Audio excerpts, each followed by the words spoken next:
Hey,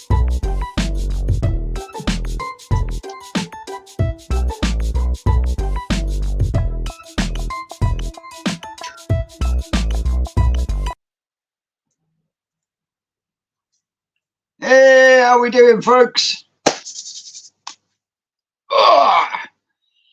Welcome back to Sunday's Koi Culture. I can't hear you, Sid. Have you?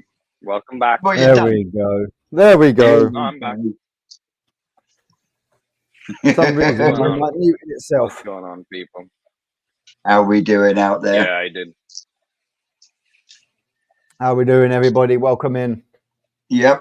Just welcome in, everyone. Everyone's tumbling in, saying good afternoon. Afternoon, everyone. Chris, Good afternoon. if anyone Good wants to morning. join us, Shane will pop a link up on. Can you do a link on each channel, Sid? Yeah. Shane? Yeah, I can just go to all destinations and post it in there. Yeah, if you drop a link in on all channels, then if someone does want to come and join us and talk fishy things, Hold on. I'll just quickly put it on. I've done it. there This you is go. a good idea. Are you done it? Unless you Perfect. unless you can pin it to the top. Yeah. Oh, whoops. Lifestyle of Liam. Yeah. Lauren, how we doing? So if there's anyone out there in the comments that does want to join us, if you're across There's the the water from us, there is a link in the comments. You might have to scroll up a little bit, but there is a link in the comments. Come and join us and tell us how you do things around your way. Right, so new things for you this week, Sam. What have you been up to this week? This week, obviously, we're pretty much drum tight now, apart from obviously I'm waiting for the weather to dry out so I can get the felt on. But then we also had a result where, in a way, you know, where the old man works, the windows got smashed, right? So they put up big boarding. Well, this week they've come in to actually fit the new glass. Yeah. So me and the old man the other night were in the koi house with the tape measure, measuring up the width and the heights, and then he's gone back to work and he's cut all the timber from the wood from that, and we've got enough to line the whole inside of the koi house. Oh, awesome. That's a result. But don't forget, you don't want to be lining that bad boy until you've got some insulation in between it, whether it be loft insulation, polystyrene. Oh yeah, there'll be stuff behind it. Polystyrene is probably your cheapest route. Yeah, well, because I've had obviously like the new chest of drawers and everything turn up, there's packaging of plenty of polystyrene that's come with that. So in the areas where the IBC is, I'm just going to layer it up with all of that kind of polystyrene just to get them areas sealed, just so that when the tank goes in, I don't have to pull the tank out to put more in behind it. Yeah. The rest of it, I can just unscrew it when it comes to it, and I've got the funds, stick it in there, and then just screw it back on. I can't remember who it was. There was a subscriber that actually put in a comment on one of my videos, and I can't remember because I've got so many bloody videos, I can't remember which one it was. But they actually gave me a link or a name of a company where you could get an 8x4 sheet of Kingspan for 20 quid. So Selco's doing pretty much the same size, and they're obviously you've got to put the VAT on top of it, but they're just over 19 quid. That would be your best bet for putting in between the walls.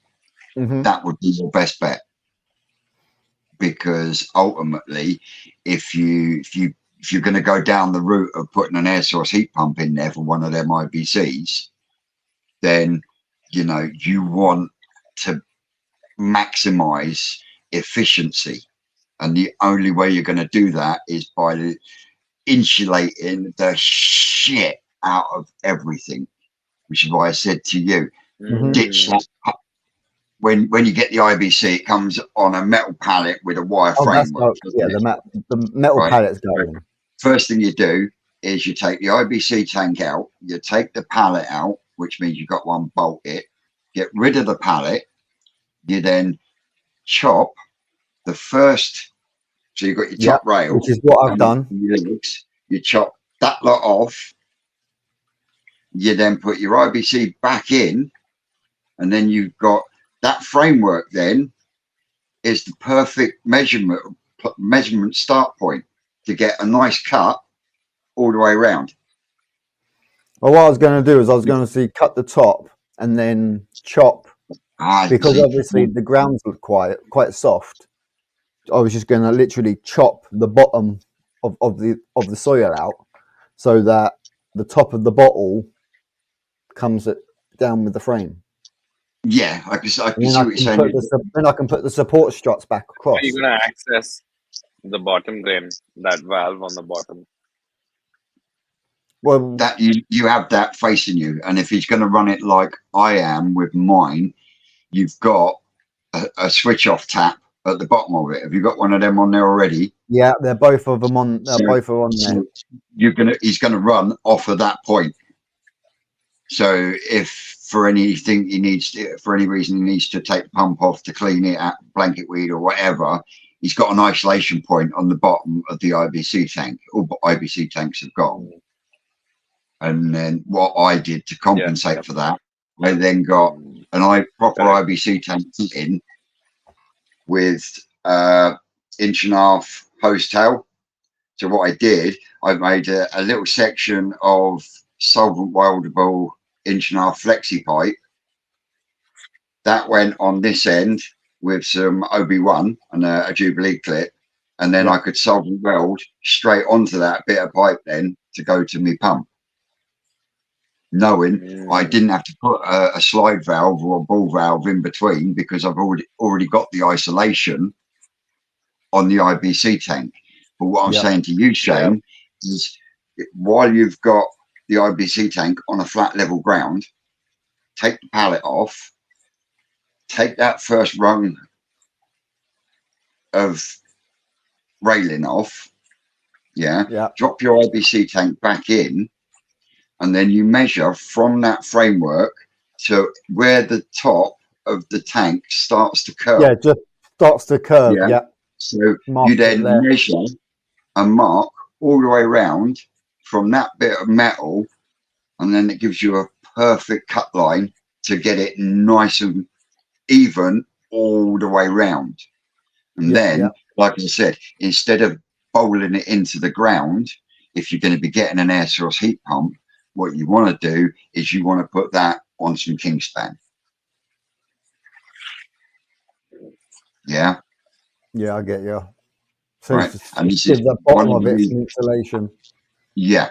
And if you look at the way we built the new ponds in the new Mega Munger tunnel, that has got insulation on the bottom and on the sides, because on the two ponds that Rick's going to be running, he's also going to be running an air source heat pump on there.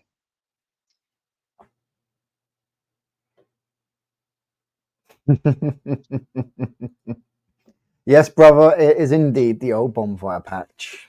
Yeah. So no, don't half-arse it. If you're honestly, if you're looking to go down the route of an air source heat pump, and I got to admit, it's been a fucking game changer for me, because not only has my electric bill dropped by at least half, I've also been able to take the temperature up by an extra 5 degrees. You know, with all welcome in. With all those aquarium heaters I had in there, I was chewing through electric at a rapid rate of knots, and I was only able to maintain 16 degrees. Well, yeah, because when you had it in there, we had a question here, guys. You had the other tanks as well. For Vince. Why do I have a piston on the side of my ground? Well, that piston is the very first piston that my brother-in-law blew on his speedway bike, and it's my ashtray. plain and simple. It is Yeah. my ashtray.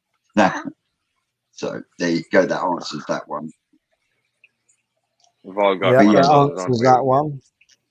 but yeah, honestly, Shane, if you're going to go down the route of an air source heat pump, don't dig that bottom. Put it on a sheet of Celotex or even polystyrene, because Yeah, you want to maximize the efficiency. And like I say, I'm now running the grown on tank at 21 degrees, and that air source heat pump hardly ever comes on, and it's maintaining that 21 for a fraction of the price. So well, yeah, that there's 100, obviously there's a few little projects that are obviously coming on, as you know, when you build like a growing on room or anything like that. Once you've even got it set up, your brain then goes into overdrive. Like, right, should I box this IBC off? And then if I box the IBC off, should I then just get like I put like down like a concrete screeding or something as you walk in, just so it's nice and yeah. But I What think, personally, I think maybe you should make a frame and put like a top in, you know? yeah, I could use a heavy duty membrane. Yeah, because if you do it like that, you'll be able to squeeze out all the space. You know what I mean?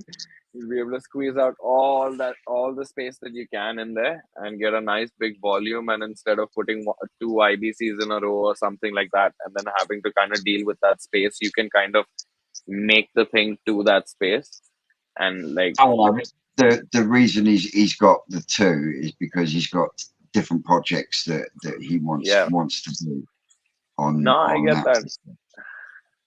I get that. And Not only that, the original case was going to be to turn the swimming pool 90 and have it running down the back, down the side. But to do that, because the swimming pool's 5 foot wide, it would stick out in the door frame 2 foot. So obviously the swimming pool's now going to come down. So then I went out and I sourced the second IBC, which then in turn gives me more space inside. So I could actually get the table in there for my sorting bowl, just microscope completely place. open it. Yeah, exactly. Whatever I want, shelving space for like the air pumps and And then all on of the that. flip side, you've actually got somewhere that you can spawn your fish. Yeah, I can use the swimming pool at a later date for spawning. Yeah. And Hey, then, Akshay. then you can then utilize the IBC tank in a way of, you can then get your fry into there as long as you keep the water level low. Yeah, I'd drop it down to like a quarter of fry, like maximum half a tank, I reckon. We've got a question. Yep. Call me daft, but don't have ASHP. you seen the swimming pool air would these work at the fraction of the price? They do work, Will. That's what I'm looking at, Will. But what you've got to look at, if you're wanting them to maintain, say, 8 degrees through the winter, what you've got to look at is how far it goes down. For the one I've got, it goes down to, I think it's -2 before it stops working effectively. Can you see what I mean? And I looked at one last Chris has year. got a point here. Chris has got a good point here. Yes and no, Chris. Yes and no. And I know Rick does say that surface area is key, and yes, it is. But surface area can also be replicated through filtration. Mm, Which is kind of what I'm trying to push by putting the Tempest onto it, because obviously Yeah. the Tempest is like that 5,000 mark, and I'm only pushing it through 1,000 water. So therefore, by having that extra filtration, I would be increasing the surface as such, I believe. Yeah. Now, Fry and Tosai, they do. 1 second. They do. Go on. Oh, is he? Yeah, he's muted. Oh, right. No. Yeah, for Fry and Tosai, you know, like Rick says, surface area is key.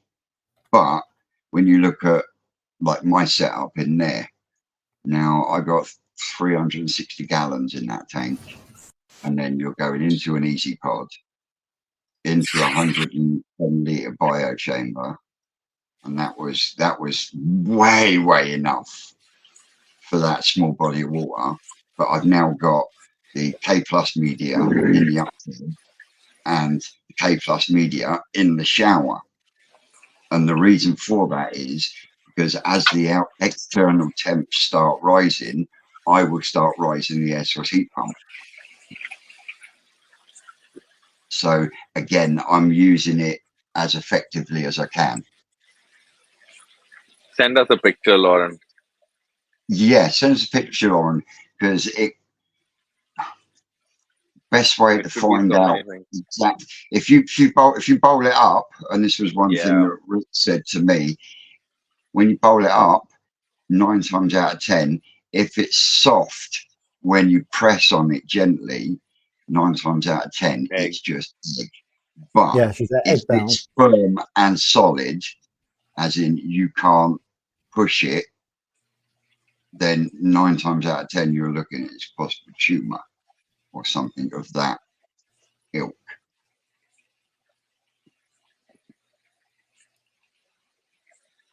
Yeah. So everyone went quiet then. Yeah, everyone did go quiet.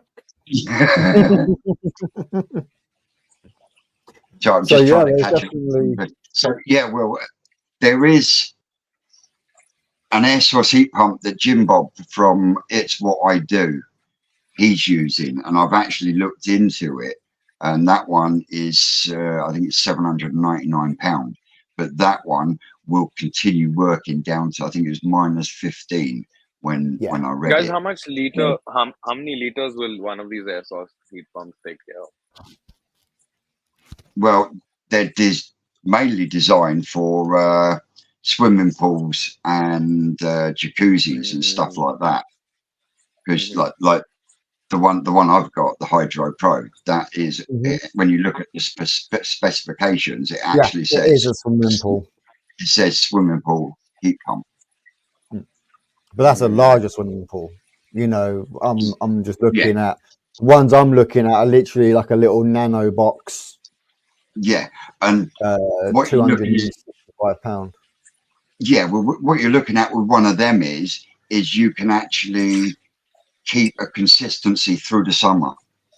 So you could consistently keep your pond at 24 degrees at a fraction of a cost, electric wise, because of the ambient temperature outside. Yeah. Can you see what I mean? And what I mean by that is once your pond hits 24 degrees, it will fluctuate up and down, like because of when you have a bloody hot day, you're guaranteed it's going to get cold in the evening, so you're going to get a drop. I mean, when we had that heavy frost a couple of days ago, my pond was 3 degrees overnight. Yeah, just like that.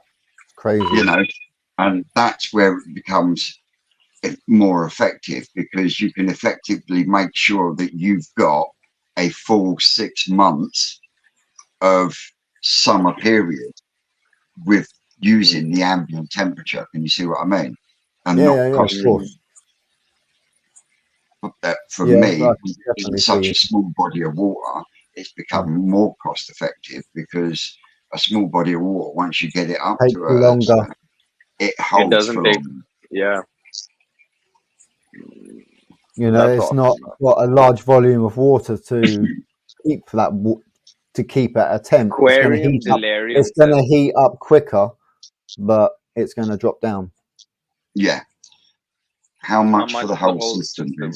What whole system? What, Mal? The whole filter system or the air source heat pump system? Because I was lucky. that air source heat pump literally cost me. Well, it hasn't cost me. Well, it has cost me because I still haven't paid them off the back for it yet. Because my mum paid for the circuit board, but that was Yeah. £160. But to buy that unit brand new, you're looking at about £3,000. Which is why I say Oh, the Jim Bob uses, that's a 5 kilowatt air source heat pump. So for every kilowatt it uses, it produces 5 kilowatts worth of heat, and they are 799. Yeah, the one that I'm looking at shit. is 3 kilowatt. Yeah, because I Trying to was find out looking. what prices in India look like. Mm-hmm. I was looking at one, and it actually looks like a little penguin.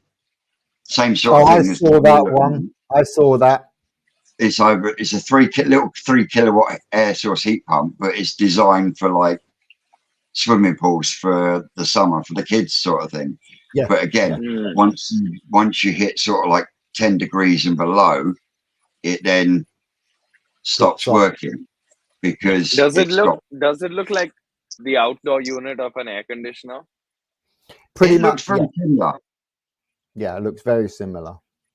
Okay, so then you can get one starting at about 600 pounds in India, 800 pounds, maybe, Not bad. and then they go up all the way to What 4 and kilowattage is that? 5,000.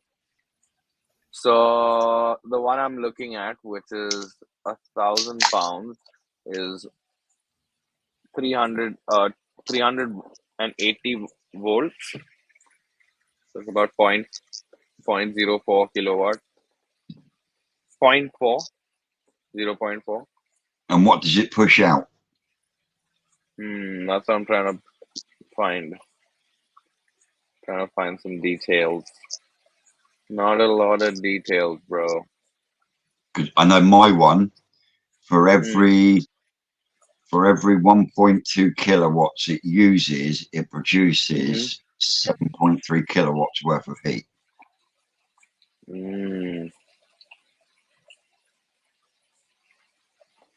Yeah, there's not a lot of info here, man. So, But yes, Yeah, yeah. Will sent it to me. Let me have a butcher's. but yeah, you do need an inverter one. From what I've been told by our busy and other people now, is that an inverter one is like, so it's got like a soft start on it. Yeah. So again, with it being a soft start, it doesn't give you that power surge. Can you see what I mean? And that's why I'm able to run it on a normal everyday 3-pin plug. Let's try and focus. I can't find. What you'd be better off doing is finding it on your computer and then chucking it up on the big screen. Yeah, so the one that I was looking at was. I'm just going to switch it to that screen. Pull that over there. Close that. Anyway, a big hello to everyone else that's joined. Yeah. Well, we've been gas bagging, and we haven't even got to sit. We got through Shane now. Sid, I really expected to see you sat in Japan today. Mate, it's been a rough week, hasn't it?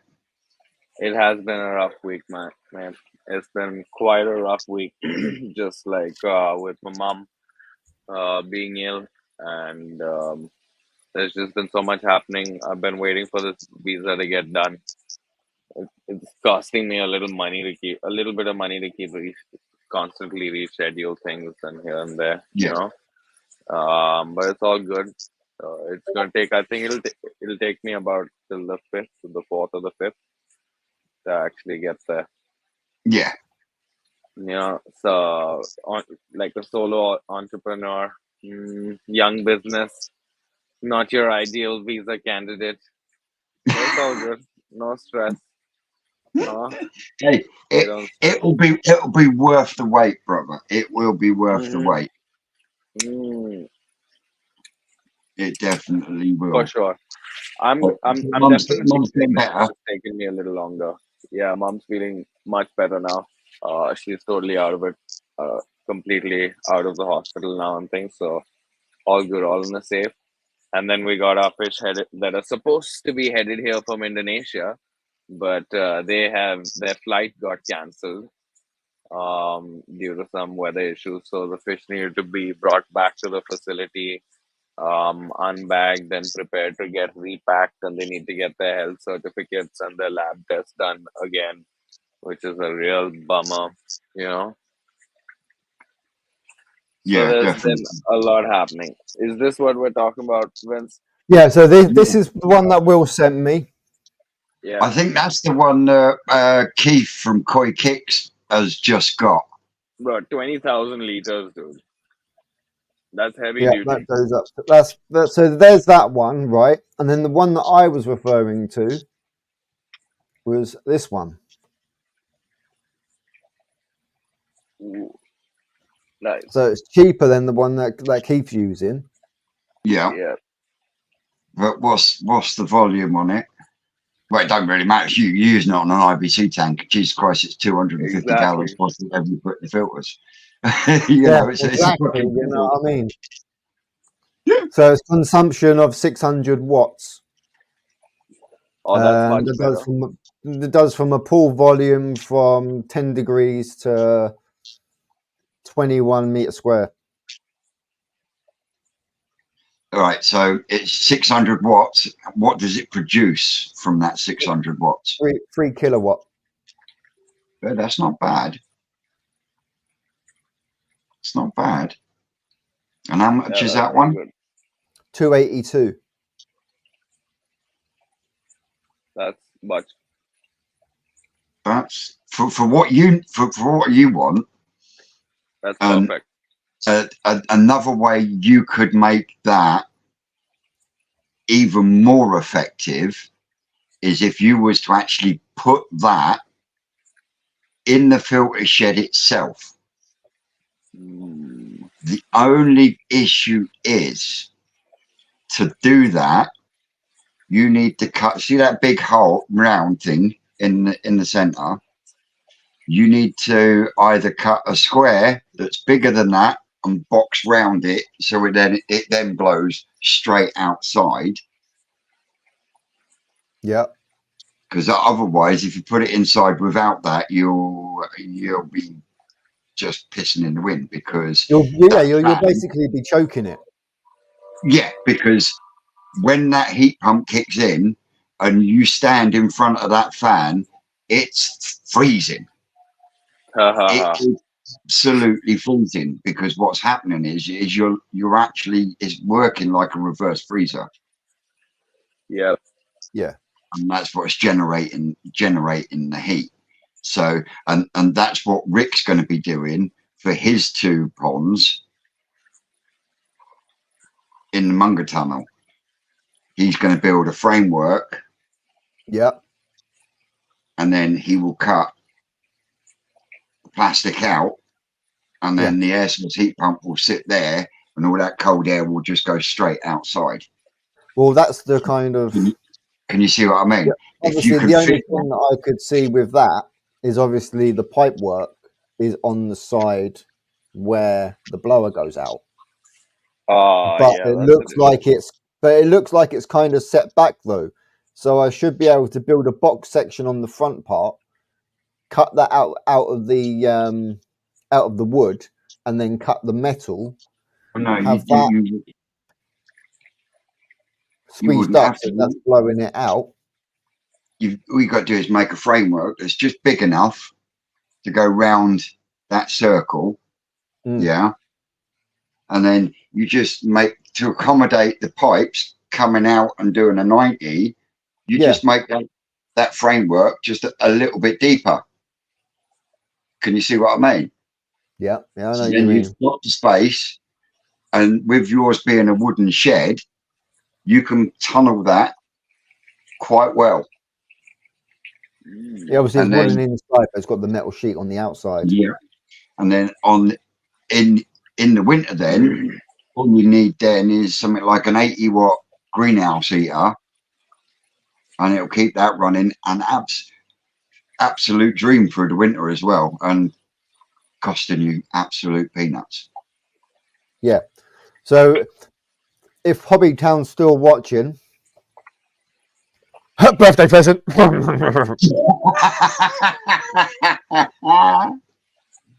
In other words, he's saying, bro, put your hand in your pocket. He wants an air source heat pump. we might get everyone may get to see Hobbytown on March and April time anyway, because he's coming back for a week. So he's not having a holiday. He will be getting put to work. He's going to become your bitch, is he? Why not? We've also got delivery coming as well, end of March, beginning of April, obviously from New Forest. So yeah, that's going to be an interesting one. Well, I had a little video from our lesser spotted Ricardo this morning, and the capping's been put on the pond that we lined. Yep. The filters have been capped. My pond's been capped. Filter media's going in, and he's cleaned out the other one, ready for me to jump in it tomorrow and get it lined, and then we can start getting that one filled up with water. Nice. So yeah, the Mega Munga tunnel is on its run now. It's really coming on nicely. Mind you, I've got to do some extra pipe work because Saturday morning I had a little video from him. Yes. He's done the from the ball valve to the filter for me. Yeah. He said open the ball valve up, filled up the filter, and the waste slide valves on the waste leak like a motherfucker. So I'm going to have to do some pipe work joining and then connect them up to the two ball valves that my dad bought wrong. So we got replacements, but yeah, all four fucking slide valves on that globally leak. So not only did the 4-inch slide valve that he said would be absolutely fine if I build handled for it, not only did it leak past the blade, but it was leaking out of the body as well. Yeah. As you say, you reckon someone stepped on it and there's a little stone or something underneath of it, and it's that was the bit of pipe that was leaking, not the slide valve that we had. I was talking about the slide valve we had on our pond. But yeah, like I say, we were on a major high Wednesday when we left, and we was halfway down the road, and I had a video from Rick sent to me, and between the pond and the slide valve we'd put on the outside, there was water pissing out from underneath it. And the first thought was there was a manufacturer's problem with the 4-inch pipe. So beauty of having tank connectors, see, as bottom drains. He chucked a bit of 4-inch pipe in there, turned it into an instant standpipe, which also would then check any of the other pipe work that was in place. Mm-hmm.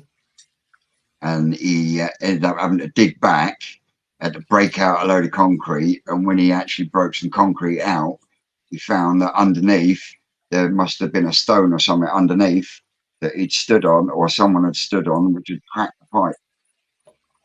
So he had to dig back the concrete a bit more just so we can get a sleeve on there, so we can run a bit of pipe out to the slide valve. That's so all good. The pipe, all the other pipe works fine. So yeah, chuffed to bits. What was you showing up there, then? So I got something to show you. So you remember last week I told you I was looking at getting a greenhouse? Yeah. So I found the space and I'm working out the layout. And I thought I'd quickly show you guys around, right? Hold on, let me just blow it up a little bit. So on the bottom over there, on the right hand side, that rectangle. Okay, so all the circles that you see are biofloc tanks. Right. Yeah. Okay, all the squares that you see are IBCs. Yeah. There's an complete L-shaped. There's an L-shaped cover on. I mean, the roof is basically transparent in 60% of it, where you Yeah. can see all the tanks. You know what I mean? Hmm. But Yep. the gray area and where the quarantine is and where the storeroom and stuff is, that is all covered. Where is Mostly this? coming Is from. this yours in Indonesia? No, bro, this is mine in Pune, in India. Ooh. So this is the one that I want to set up nearby home to operate out of, so that I'm not in a rush to buy land and get caught up in some bullshit, you know? Yeah. Yeah. Because because buying land in rushed can never be a good thing, no? No, definitely Just not. And at the same time, then, you can differentiate then the business from home. exactly. I really need to segregate that for right now, man. Yeah. So it's working out to somewhere around 2,500 square feet, 2,000 square feet. Nice. It's not too much space, but I should be able. So the big blue bioflocks, the bigger blue ones are 10,000 liters, Yeah. and then the smaller five of them are 5,000 liters. And then I'm gonna put in a rack of quarantine tanks, Indonesia style, Yeah. glass But tanks. Uh, are you going to use glass tanks and not IBCs? For the for the immediate quarantine process, like, and for when I'm treating fish, yeah, man, I'm gonna move to glass tanks. Yeah. Because the IBCs, in this hot weather, like, first off, I mean, it's out in the sun. The IBCs over here, they're kind of hard to clean on the bottoms and on the insides. And when I want treatments going in, I want everything glass clean. You know what I mean? Crystal clean, Yeah. crystal clear, not one bit of algae on the wall, nothing. Like, and I've figured that the best way to do that is just from the glass, you know. And then I can use the IBCs as a long term, semi long term situation for fish that are under the 10-inch, 12-inch category. You know what I mean? Yeah. Um, Yeah. Definitely. Toe size and Have you stuff. not, would you not say take out two of the smaller circle tanks and put in a little display tank or a display pond? So that's the thing, right? I can't actually. I don't want to construct here, man, Vince. You know, I don't want to construct here. And if I'm gonna do a show style pond, you know me, dude. I do showstoppers. Like, you know what I mean? Like, Yeah. we're gonna be slapping our granite there, we're going to huge waterfalls and like the whole shindig, you know. But I don't want to put in an installation that I can't take out. Does that Right. Yep. make So sense? Like, this is I literally just going to be like a stepping stone. exactly. It's going to be a stepping stone. It's going to be practical. It's going to be focused. I mean, the fish here are going to be on sale. You know what I mean? So that I don't have to, like, at home, I can just focus on my chill fish, like my home fish, like my guys, you know. Yeah. The pond turns everything at home, like my space over here turns back into my personal space instead of having, and I can even do consultation from there. I can stock fish over there. I can use it as for like you know, when I'm going to a site or when I have a project going on, like sometimes we need to leave early in the morning, leave late at night. There might be a truck that needs to pull in and things like that, you know. Yep. In Yep. a commercial space, operating as a business, no stress, bro, you know. Yeah. Definitely. Definitely. So that's Right. the Can I thing just here. go back to a question? Yes. Do you think heat pumps are good to regulate summer temperatures, but too costly for winter overuse over here? No, not if you want to just maintain. Now, at the same time, you will need to cover your pond, but it's a heat pump is a cheap way. Air source heat pump is a cheap way of stopping those large up and down Well, yeah, the fluctuations. spikes. because you can set that at 8 degrees, and you'll find if you've got it covered and you've insulated your pond that it won't be coming on very often, but it will stop those sudden plummets and then rises in temperature, which is what Yeah. causes a lot of issues with dormant parasites or fucking around with their equilibrium. Can you see what I mean? So, Yep. and honestly, since I've had, I will not get one for the main pond, because once the main pond's done, there will be nowhere to put it. Yeah. Which is another reason why the shower is It's going in long. Honestly, I had Kashi and Skip from up north. Well, I say up north, they're up in Liverpool, weren't they? Yeah. And you had the three of us in long block, and we were like this. When I turned around to Kashi and said, "You see the shower that's out there?" He said, "Yeah." I said, "That's coming in here." And he looked at me and he went, "Where the fuck are you going to put it?" It's going to take a bit of jiggery pokery. A little bit. A little bit. Just a little bit. Just a little bit. Just a little. But I'm also looking at putting some bypasses in, because what I'm going to do is I'm actually going to split the returns so that they go to underwater feeds, and then I'll split them so they go to an underwater return and the shower will then just go straight back down into the biochamber. Yes. So I'll still be able to generate my flow, but I'll still be using the shower as my biofiltration, but it will return back into there instead of coming back into the pond via a blade. I mean, I got a rough idea how I'm going to do it, but it is going to take a bit of jiggery pokery, because I'm also... Busy says if anyone can, Vince can. And then we've got King's Aquarium here saying, Vince, would you like some duckweed? Not until I've got some fry, because they like eating it, but after that, you can fuck right off. I didn't know that. I didn't know that the fry like to eat the duckweed. Yeah. And the Arnold, is I might be hitting you up at some point.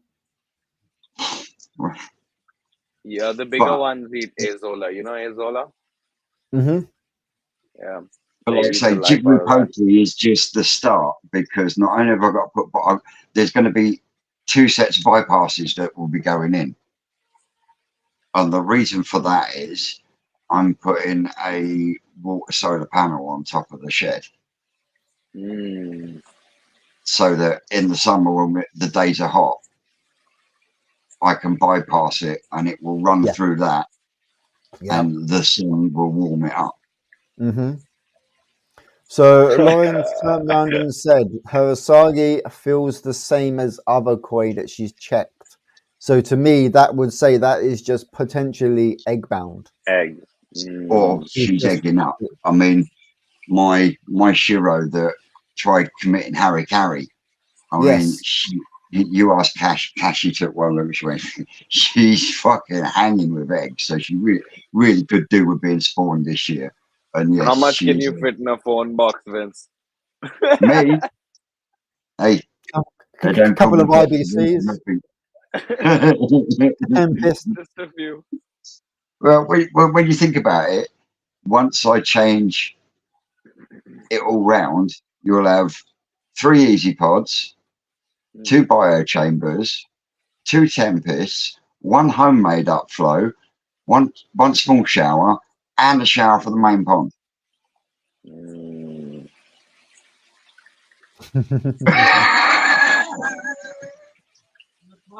Juniper tree. So yeah,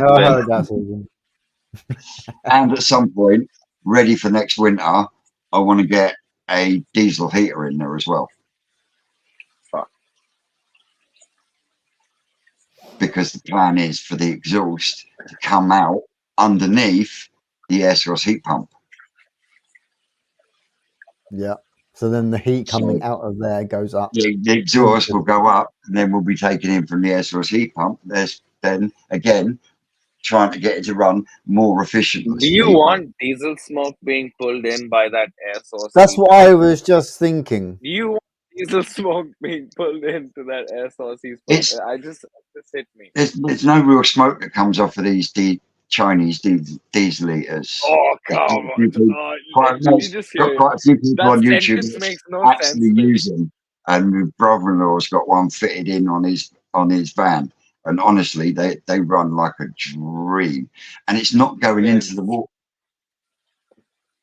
it's not I going was just into the going into water. your lungs.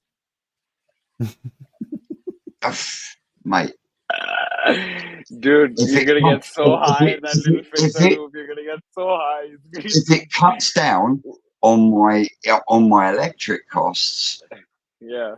you know, because if I'm using a diesel heater to heat the room up, then I won't need to cover it.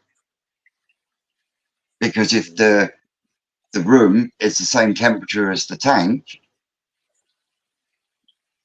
Yeah. I then know what you're saying. the air source heat pump will not need to come on very often. Thus again, saving more money. Yep. Can you see Sounds what like I a mean? game of spend a lot of money to save a little money. Well, Yeah. yes, no, Doesn't that because happen though everywhere? initially way you've got yes, but you know, Mm-hmm. at the end of the day, ultimately, if you're in the hobby and you're Yeah. in the hobby for good, then ultimately it's going to save you down the line. Can you see what I George mean? Murdoch says, with the price of diesel, you're brave, Vince. But they don't use a lot of diesel though. Yeah, I These think little they've only got like a little 5 litre tank or something on them, haven't they? They haven't got yeah, So how long does very big tanks. they go do for they quite run a on? while on They do one last tank. quite a while on one tank. I think Andy from Derby Coy is lasted a good few days, 2 or 3 days on one tank. Especially if you get a temperature thermostat that you can hook up to it, because then it's not constantly running at full chat. Yeah. Soon as the thermostat says right, we're at temperature, it drops off, but then comes Yeah, back in. So again, then you're then running that effectively, which will run that more effectively. Can you see what I mean? And over time, especially if you're like me, I want to give them the best that I can for that first stretch. Then I can then whittle them out, whether they go over to the Toso tank or they go into the IBC tank to be moved on. You know what I mean? Mm-hmm. And that once that's running properly and I've managed to get the outside insulated and covered like I want, then it will run even better. But Yeah. got to take these No, things one little bit at a time, as and when funds are available. Yeah, exactly. Like with anything with most of us, we've all one got thing- we'd like to do, but if we can only do it when the funds are available. Yeah, Dude, Japan, it burns, dude. It's so expensive. As Mhm. an Indian, Japan is so expensive, bro. The cheapest goddamn hotel was like, I don't know, like 150 quid. Yeah, for a little box. 120 quid. Crazy. for a little shoebox. No, shoeboxes. I mean, those capsules are not so expensive. The capsules are also Yep. pretty much crazy. I'm gonna stay in one of those capsules for one night, though. Just for the experience. Not seen before. Oh yeah. Bubbles Koi, welcome in. How we doing, Mark? I posted your ozone generator today. We got we got a shop with a post office, and they've got a little counter that when the post office is shut, you can go to the counter and you can still. So that will be off. You can with hand Monday it in so it's ready for Monday morning.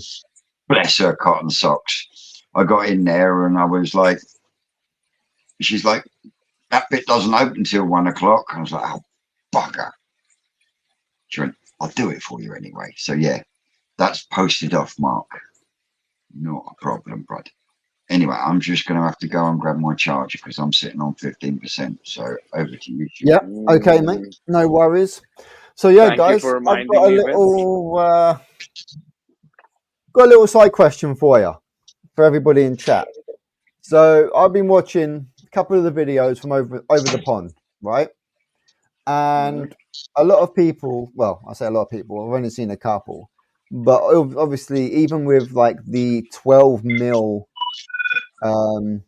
windows for ponds and things like that, now they've had issues where obviously temps up and down, the glass cracks. So instead of going out respending large sums of money on a new glass panel, they've just gone down for slightly thicker acrylic. Now, the afterthought, like the actual showing after, where you've got the acrylic window and then you've got the glass window, the acrylic window gives you actually much clearer clarity looking into the pond. even. And I don't it's know cheaper. about that, man. I'll I send think you the acrylic video would get like scratched, over right? later for the video of it. You have a watch of it and see where your mind goes. Mm. I'm having to do acrylic on a project I got coming up because the glass, I mean, it would not be feasible to do it in glass because the size is that big. But I was sitting and thinking to myself, acrylic would probably get scratched up every time you need to scrub off the algae, right? No, because you can get the algae scrapers that don't have a rough side. Mm. See, Yeah. Seska's put the same thing. A scratch is easy. No, seriously. Yeah, acrylic scratches very easily. That's what he's saying. Then my brother's turned around and gone, "You've been watching George again." Yes, Dean, I have been watching George. For those that don't know, George is the CEO of Aquascape over in America, like a large aquarium and marina show. Nice. And yeah, he started YouTube at a very young age, and yeah, he's got an amazing basement pond that him and obviously Ed the pond professor came in and actually helped him doing it whilst he was sent his parents on to Florida, I believe, on holiday over Christmas. And then when they came back, there was this 20 gallon pond built up in their basement. Oh man, I wish I came home to things like that. I'd be quite happy with that, you know. Yeah, his mum Imagine was happy, coming but his home. dad wasn't. I remember that yeah, one. Look at You remember that one, do you? this. Yeah. The tune. His mum loved it. His dad shit a brick. Yeah, especially when he was cutting holes in the drywall to run all the sump work and everything. He wasn't too happy. But basement, yeah, not a lot of light, right? Hey, wait, is No, that the but pond that's all? you put like he's got other lights in there to obviously mimic. Yeah. RGB. Not so much RGB because you got obviously there's a different kind of light spectrum, but obviously you can get the other light types with like the LEDs and things like that can enhance, especially with the LED. The only thing I didn't like about George's pond, was all that sand and stone on the bottom. Yes, well, he's taken that out and they've put the like. So that's my question. What's the problem with? I mean, in there. What's the problem that you have with the sand or the stones on the bottom? Because it's a bacteria trap. Yeah. You know, especially when you've got big stones. Mm. Because okay, gravel and sand, the koi themselves will actually lift shit up out of it because they will root through it. Sift I through it. mean, Yep. the Litag media that Rick uses, you know, they actually shift that around, which is why there's one tank that they've got. They just it cloudies up because it's got lots of big fish in it, and because of that, Mm. they they root about in it, and that, of course, makes it slightly cloudy. How are we doing, Joe?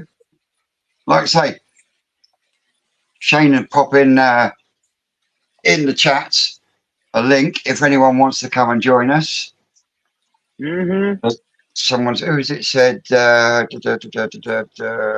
are we? Hang on.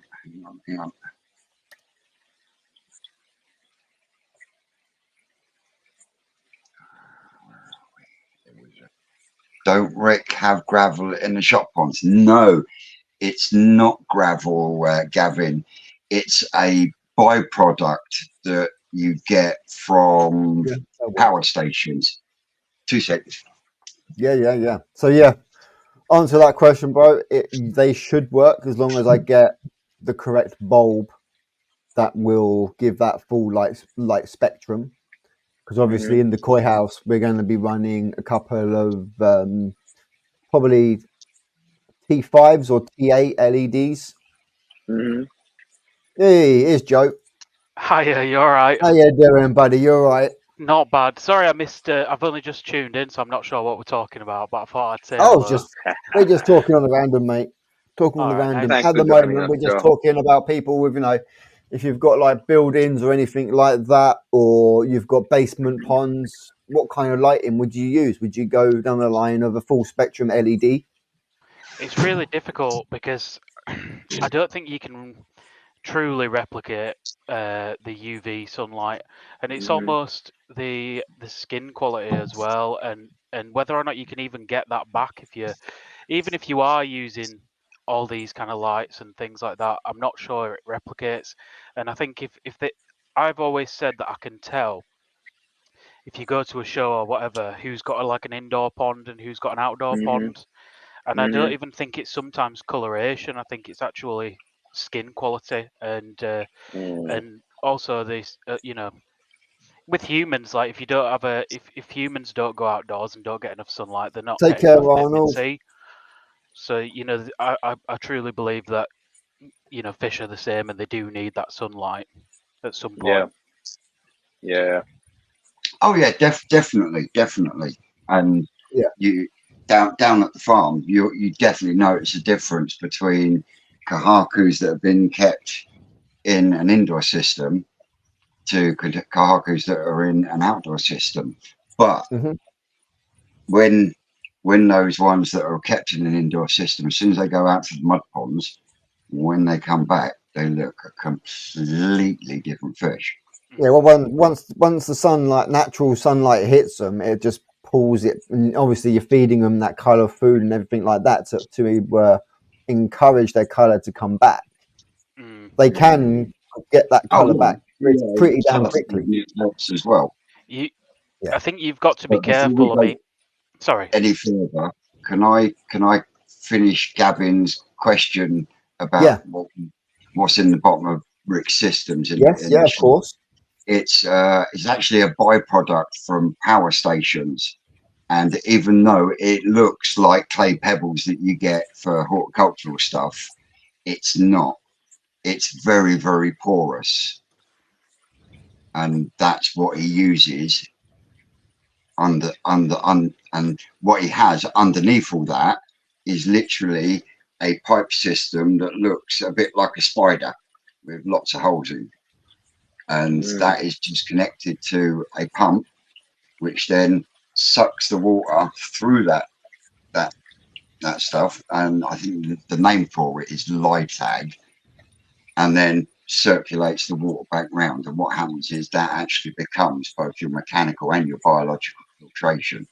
When we emptied Yeah. what is now the TW pond, that was the first time that pond had been completely emptied, including media, in 8 years. Oh Yeah. my So God. shows you how effective it is in the right situation, and if you're treating it right. Yeah. So yeah, sorry for cutting you off, Joe. I just No wanted problem. to finish Yeah. that because I was halfway through I that need a before you second, jumped guys. on. Yep. No worries, Sid. But the interest going on the UV side of it, a lot of people, but I think believe that it's just Benny that's affected. I did an interview with David Cook, I think his name was. I can't remember the name. Dr. David Poole, sorry. And he's like an expert in fish digestion and things like this.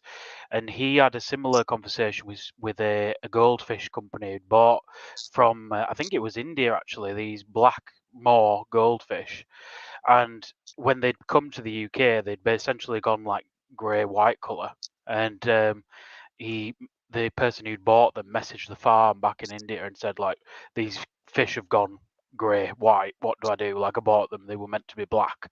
And he said, oh, put them in sun in really shallow water, and within a couple of days they'd gone jet black again. So it's not actually just particularly the red colour, it's both. And I think that vitamin side of it and all these other things that exposing the fish to that is a big part as well. And I don't know if you can replicate that same exposure with lights. It'd have to be either extremely expensive.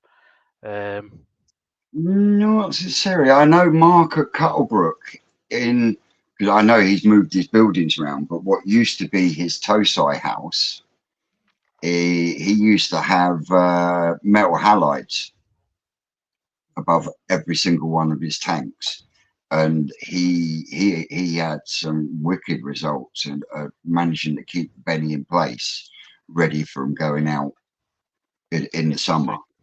Mm. And you'll find that's why a lot of people that grow plants, whether it be vegetables or weed, they'll if they want to grow the plant, they will use a metal halide because it's a an intense blue white light like you would get in the height of summer. And then when you want the tomatoes to start flowering or whatever to start flowering, you then change that bulb to what's called a high pressure sodium bulb, which then gives out a ready orange type bulb light, which then encourages plants to then bloom because that's replicating the winter light or the autumn light that's coming in. Mm. There is a lot more to it, and sometimes it's not wattage, it's the lumens that are produced.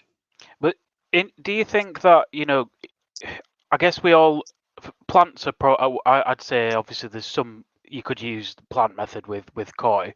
With marine, a lot of people would say, well, in marine they use these lights for color, but Yeah. tanks are a lot shallower in marine, so the light exposure is a lot greater. Is a And lot more intense, yes. if you put a marine light over, say, a 4 foot deep pond in your Mm-hmm. garage, whether or not that light is giving the exposure that a koi would get in the sun. And I think, like you say, Vince, there's probably ways like at Cuttlebrook that you've mentioned that have, they're finding ways to do it. I would say it's very risky as well because I'm most likely to be using colour food, but it's Mm-hmm. almost giving the fish like it's not like natural ways of stimulating color. So then secondary.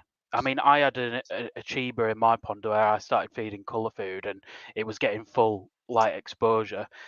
Sorry, a sorghoi, and very quickly it started to become an achiba again.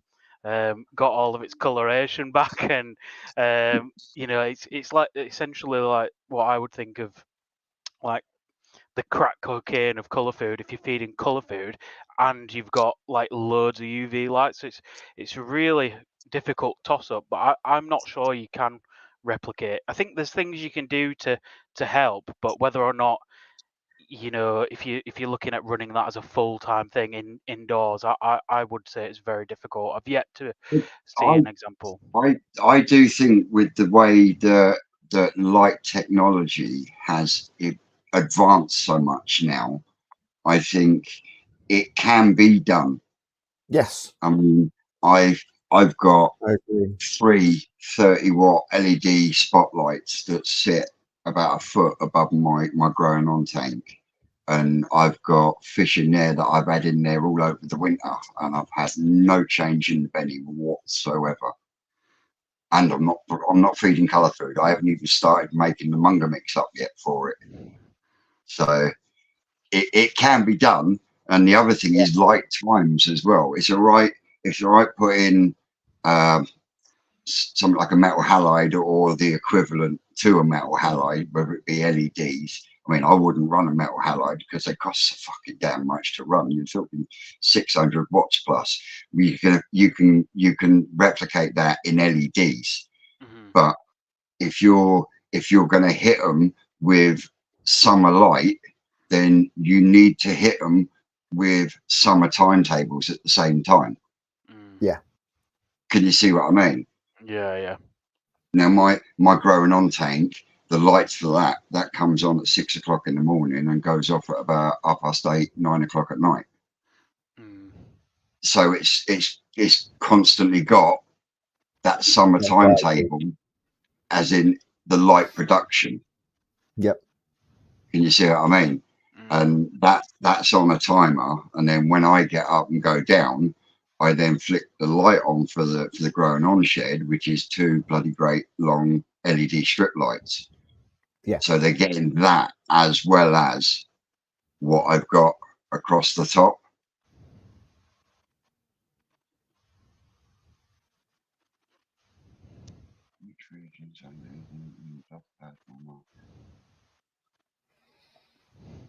Okay, that's a bit of a bizarre question. Yeah. I don't know whether that is a promo, a question. I haven't got a clue what that's about. Oh, you right? Yeah, go back to my system. That tank in there is, I think it's about 2 inches short. It's 4 foot deep. Okay, yeah. They're very slim. I mean, it holds 360 gallons, but it's 5 foot by 2 foot by like 4 foot deep. But do you think that's replicating your outdoor ponds? It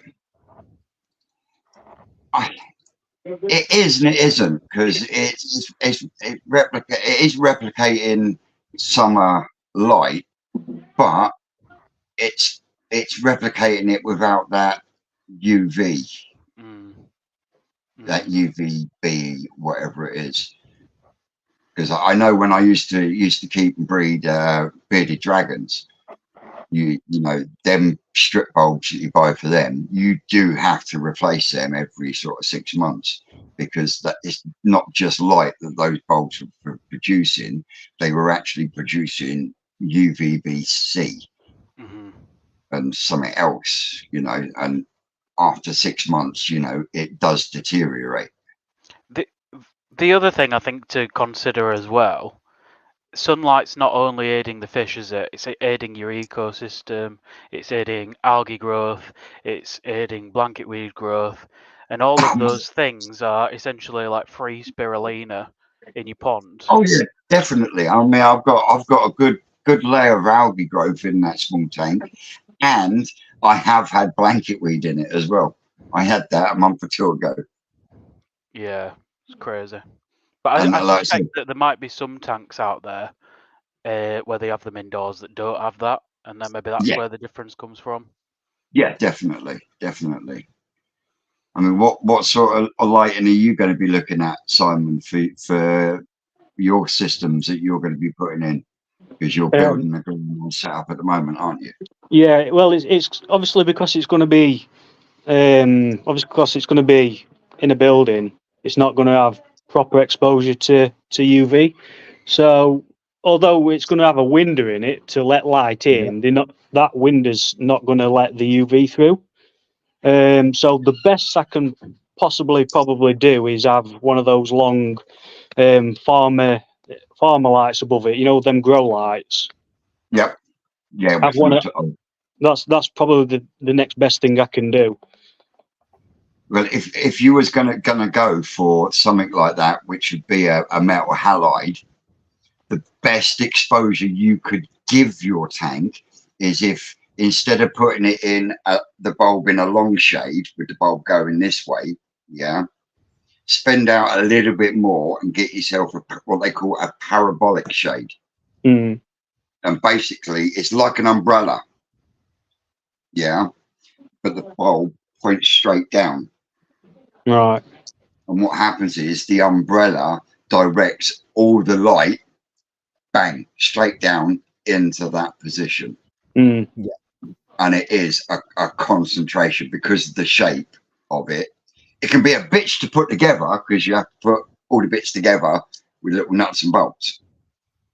Yeah. Trust me, I had to put 2 1 meter ones together and it was a nightmare. But once you've got them up and they're running, they really do what you want. And they are worth spending that extra couple of quid. Mm. Yeah, they do. Don't you do me, you bastard.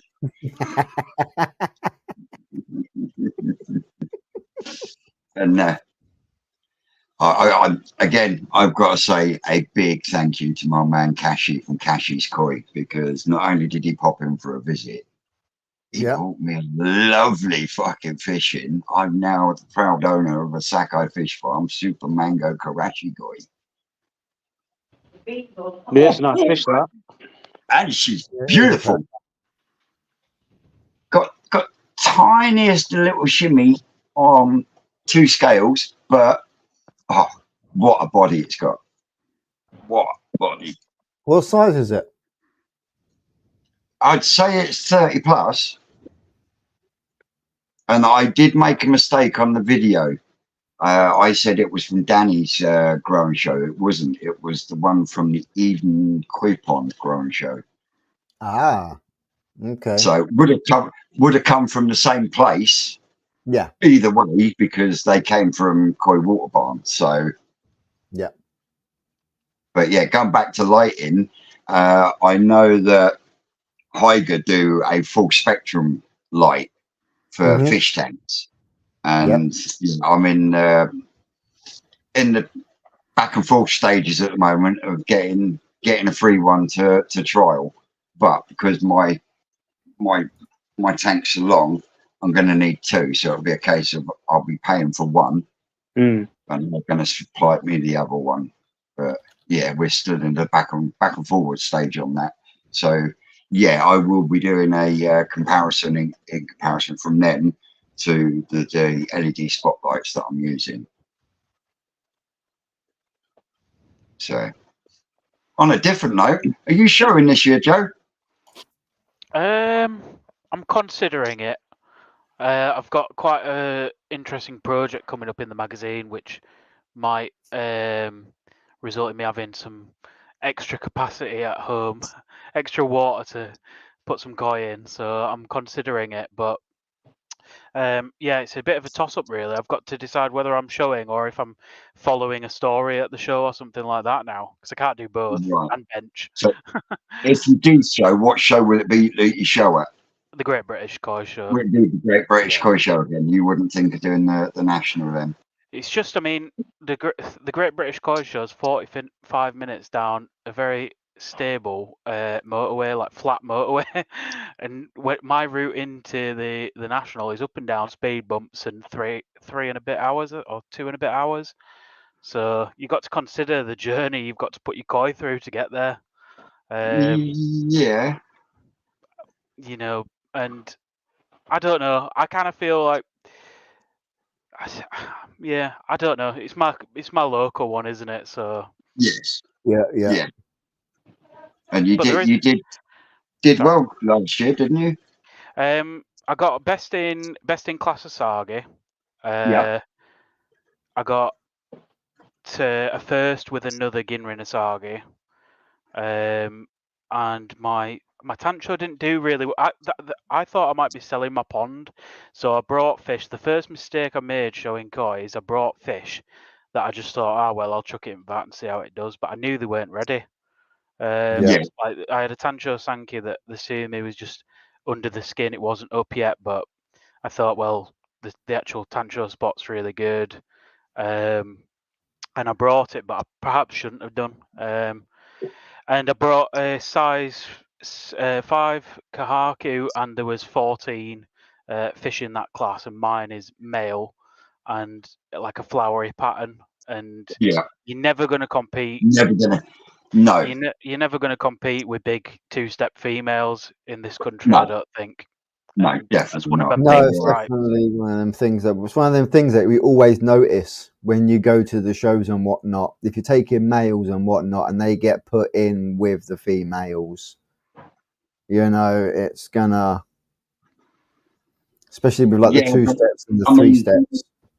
pattern wise, when it comes to the shows, they do seem to be a bit blinkered, should we Yeah. say? They when it know what comes they to like and when what it they comes want to to see. stems, I don't know if I could show you a picture of the fish that I bought, and you could maybe decide yourself what. I think I might have it somewhere on my PC, but yeah, it's kind of interesting because to me, I look at it and I go, "Wow, Sashi and Key were on so many little pattern areas, like the intricate detail it's taken to like breed that and condition it, that I don't even consider like body shape when I look at it. I think, yeah, it's got a nice figure. It's not slender. It's not, got massive pec fins for a male, or it's not got a yellow head or anything like that. But it's like that doesn't even get considered as a fact. It's kind of like it's a 2-step, and that Oh, the it's a fucking 2-step comments been female. deleted. There we go. There we go. I got rid of it. I don't know if I've got a picture of it on here. Sid, you're still muted. I said, what is that dude? I got no I idea. don't know. He just keeps coming in and saying some random nonsense. Yeah, I know. some You random always get information. one or two weirdos. You always get one or two So weirdos. weird, bro. Nothing So have respect. you never thought about showing Si? I will do at some point. I'm not ready to at the minute. I need to have a shift round at fish and move some fish on, bring some new fish in. So I mean, that's the new koi house. That's going to be part of it, because that's going to be part of bringing new fish in. You know what? Eventually, will then hopefully be able to be put into shows. So that's going to be the plan. But I think I'm probably a good maybe 2 or 3 years away yet. No. Yeah, I'm kind of thinking the same. It's going to be a few years before I think about if I'm going to take that plunge and take a couple. Joe, you got something to show us? You what? Sorry. You got something to show us? Yeah, I've got a picture if you want to see it of this fish that is in question. Throw it up. Yeah. How do I present it? Yeah. Okay. There's a slide. I've never done this before. I'll share my screen. Yeah. Where is it here? Bear with me. Sorry. That's right. There we go. I don't know. I've not got a clue what you're talking about. There you go. It should be down below. Shane's the tech team. There you go. So that was the fish that I brought. Ooh. So it was No, top of I it. like that. It was 63. It was 63 centimeters, and obviously the maximum in that size bracket 65. So it was at the top of its size bracket. But is that ever going to compete with something that has massive shoulders? No. No. Not with the way they're making females look now. To me, I would take that over a 2-step all day long. Yeah, but I To made me, the mistake of more visual interest than a 2-step is, especially when you've got, like you say, the sashi and the key was on point. You'd Yeah. you'd want to be putting that into a show when it's like in baby category, wouldn't you? Yeah, yeah, Yeah, yeah. before Yeah. that flowery, like the flowery Yeah. pattern fully breaks out, where you've still got that more of a little bit of a defined edges around it, as well. So, It's just like, well, you know, as Simon will tell you, I'm not a Go Sankey fan, am I, Simon? No. But that floats my boat. That does, because it's not your normal 4-step. Yeah. Can you see what I mean? That's my big gripe, though, is that I think, you know, next year, or this year, sorry, for sure, I just wouldn't put this in my car and take it, because they've walked my VAT, I think, personally, and looked at it and gone, it's got no body, and walked off. And Yeah. you know, I'm not saying that a lot of the judges are extremely experienced and they know what they're looking for, and Yeah. most likely a good koi did win that prize. So I'm not bothered about that. But I almost think it's not specifically about this koi either. No, I'm not particularly like bitter about it. It is what it is, and I knew when I put it in the car that it's probably not going to stand a chance. But I think it's interesting because I would, you know, stand near my VAT or whatever, and the amount of people that would come over and go, "Oh wow, look at that! That's different." Yeah. That element of it is taken out of the judging process, and that's Mm. a conversation Yeah, topic. the different side of it isn't a mark for them just because it's different. It's, Yeah. you know, it's, as you say, it's Righto. just Right, I'm just going to nip as- off in a minute, guys. I'm just going to go and get some treat. I'll be back in a minute. All right, Oh, boy. so- Okay. All right. I suppose it's like the question if you look at, you know, Kawari Mono, for example, and you've got a Sorogoi versus a Ginrin Sorogoi, which wins if they're identical? yeah, Do you say the Ginrin wins because it's more complex? Or do you say, I don't know, there's still the same level of complexity with a Sorogoi because of food There grain and is, everything else? but surely shouldn't there be a separate category for Ginrin fish, yes, with that being the case? Well, there's Yeah. Ginrin for Go Sanki, isn't there? But there's not for Kawari Mono, or, you know, Ginrin Asagi goes into Asagi. Right. You know, so it's weird because like Kawari Mono, you've got other things in there, Ginrin Karashigoi, that are competing Yeah. against Achiba. You know, what do you say is more complex, an Achiba or a Ginrin Sorogoi? And you know, you've got all these different things, and to me, complexity just doesn't come into the judging process. It's kind of like body, color, and then complexity, then pattern. It's like the lowest thing down the bracket. Yeah. Whereas I think for somebody who's more instinctive with, there's a question in there. Do you think it'd fare better in a Japanese show? I do in some ways, because the Japanese judge on instinct. They walk up to a vat and go, "Wow, that's interesting." They don't walk up to a vat and go, "Right, let's look at body first, pattern, Yeah. color." They just instinctively, yes or It's no, not do a I like it? formula. It's not a formula, yeah. Benny has to be in a certain spot. Yeah. Yeah. I know where you're coming from, and then in some ways, over the years, that's what's turned me off of Go Sankey. Like I said, the only real Go Sankey that I like is the Showa, and that is because they were unpredictable fish in some ways, because sometimes they can the twist sumi that you see at a young age isn't guaranteed to come back down the into line. that down the line, you know. But at the same time, certain bloodlines will. Yeah. Certain breeders will. You know, it's the same with any variety. But I just think the way it's even with Sankey and Showa, the attitude is it starts and ends with Kahaku. So if there isn't a decent Kahaku pattern, they don't really get looked at. And I believe that, especially on a Showa, you can still get a real nice balance of all three colours without it being a pristine 2-step pattern or a pristine 3-step pattern. And that is what a shower is supposed to be. It's supposed to be an equal balance. And okay, yeah, it's personal taste. Some like them sumi heavy. I like to see a nice even balance between the three colours. I'm not really a fan of Kindai shower because of that reason. But at the same time, I can look at a really good Kindai shower and appreciate it. Yeah. Can you see what I mean? Yep.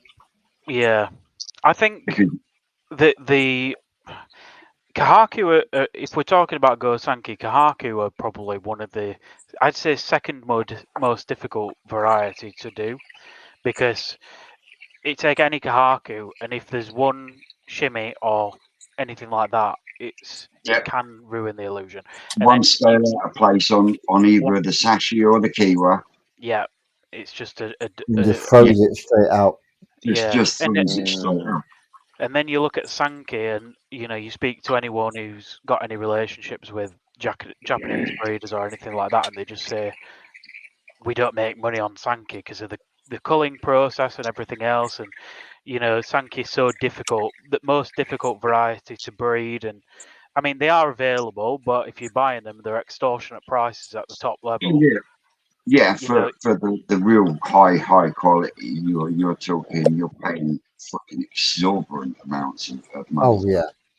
I don't like the direction that Sankey's going at the minute though, with big black sumi. Like, I've done an interview with Chris Masters, who's been in the hobby a long time, and he's been around. I think he went 1992 first time to Japan, and Sankey back then was little black sumi spots, Subo sumi on the white. It was always dainty block, tiny little dainty blocks of sumi. It seems over the years, sumis, as you say, it's just getting wider and wider. It's big, great chunks of sumi, which is why, I mean, I was chuffed to bits that I came home with the one that I did on Wednesday from New Forest, and a lot of people jumped all over that short, saying it was borderline Kahaku. That short was borderline. That shot was taken in the dark with my spotlight on. If you go back to Wednesday's, so are you saying the lights don't work, Vince? You go back to the live last Wednesday when we done the top picks, and you will actually see there is about 5 or 6 pots of sumi underneath the skin that is just sitting there waiting to come out. And with that funky pattern, once that sumi does come out, it's just going to set that fish off beautifully. It's not a Kahaku. It might look like it, and a couple of the bits of the sumi, you do have to look really hard to see it, but it is there. Let's have a look at this.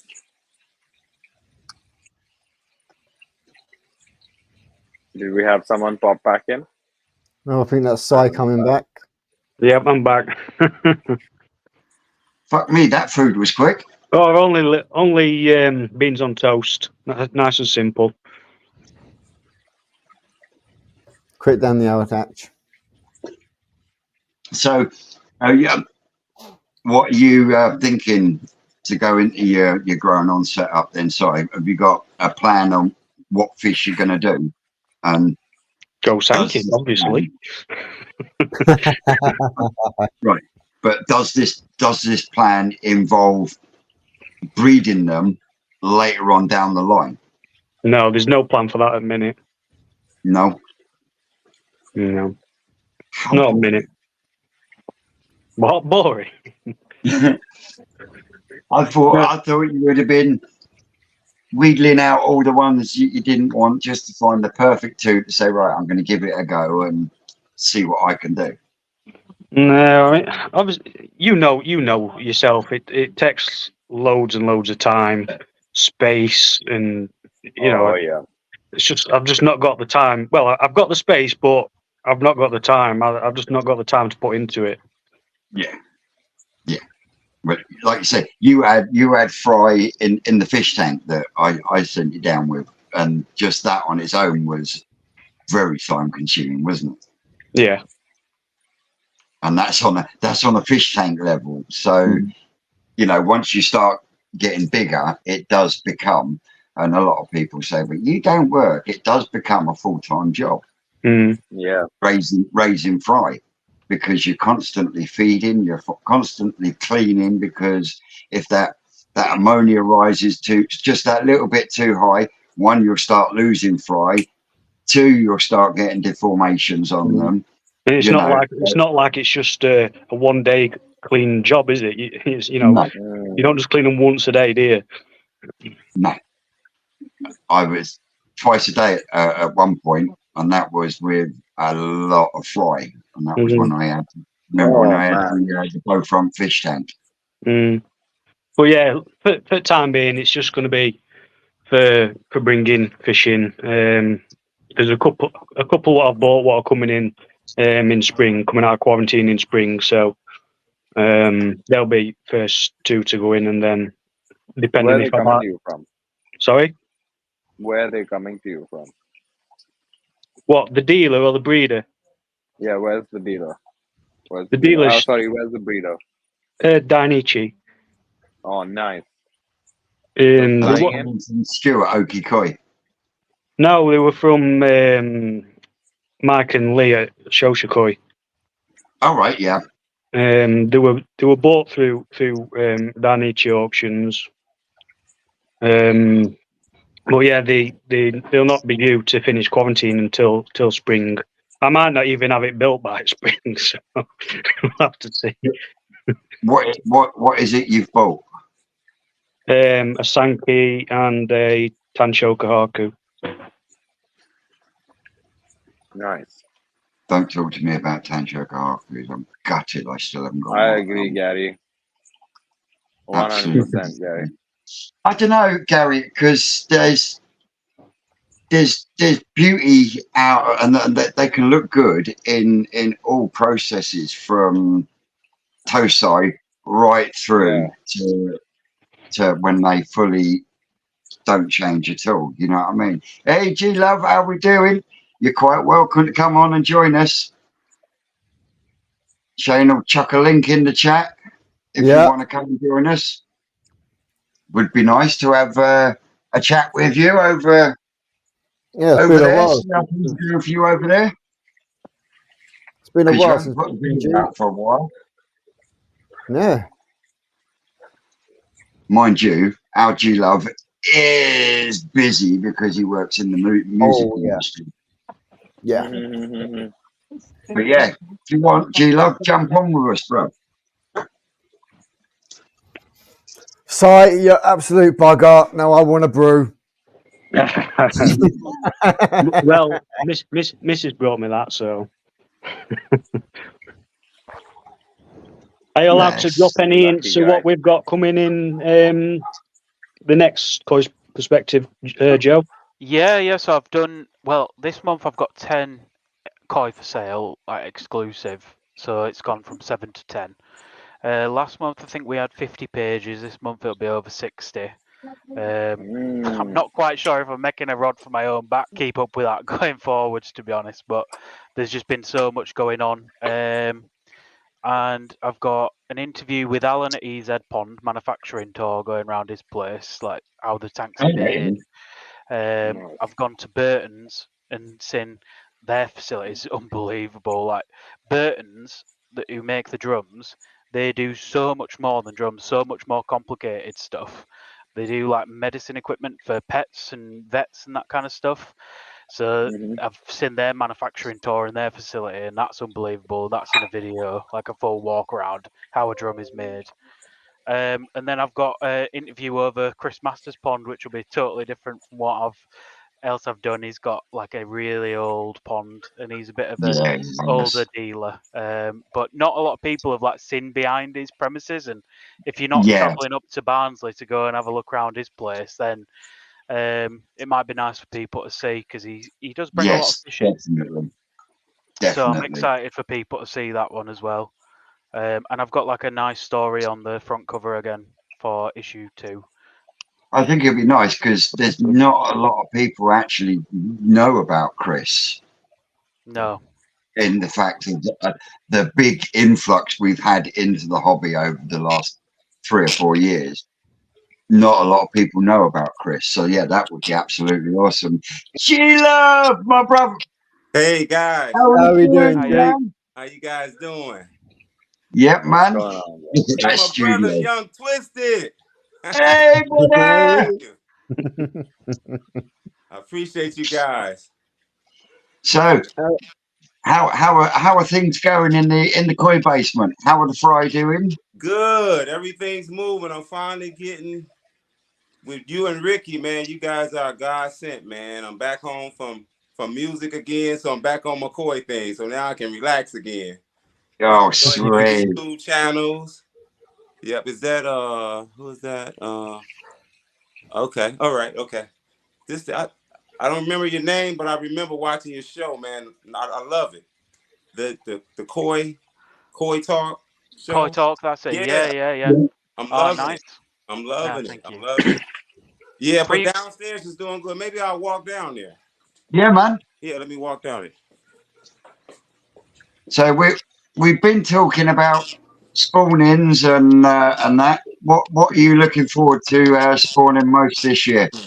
Well, I'm taking you and Ricky's advice. I think I'm gonna go more with I'm gonna go with some because as you know, my goal is to let's see if I can show these guys down here a little bit. I don't know if I have enough light. Is there enough light?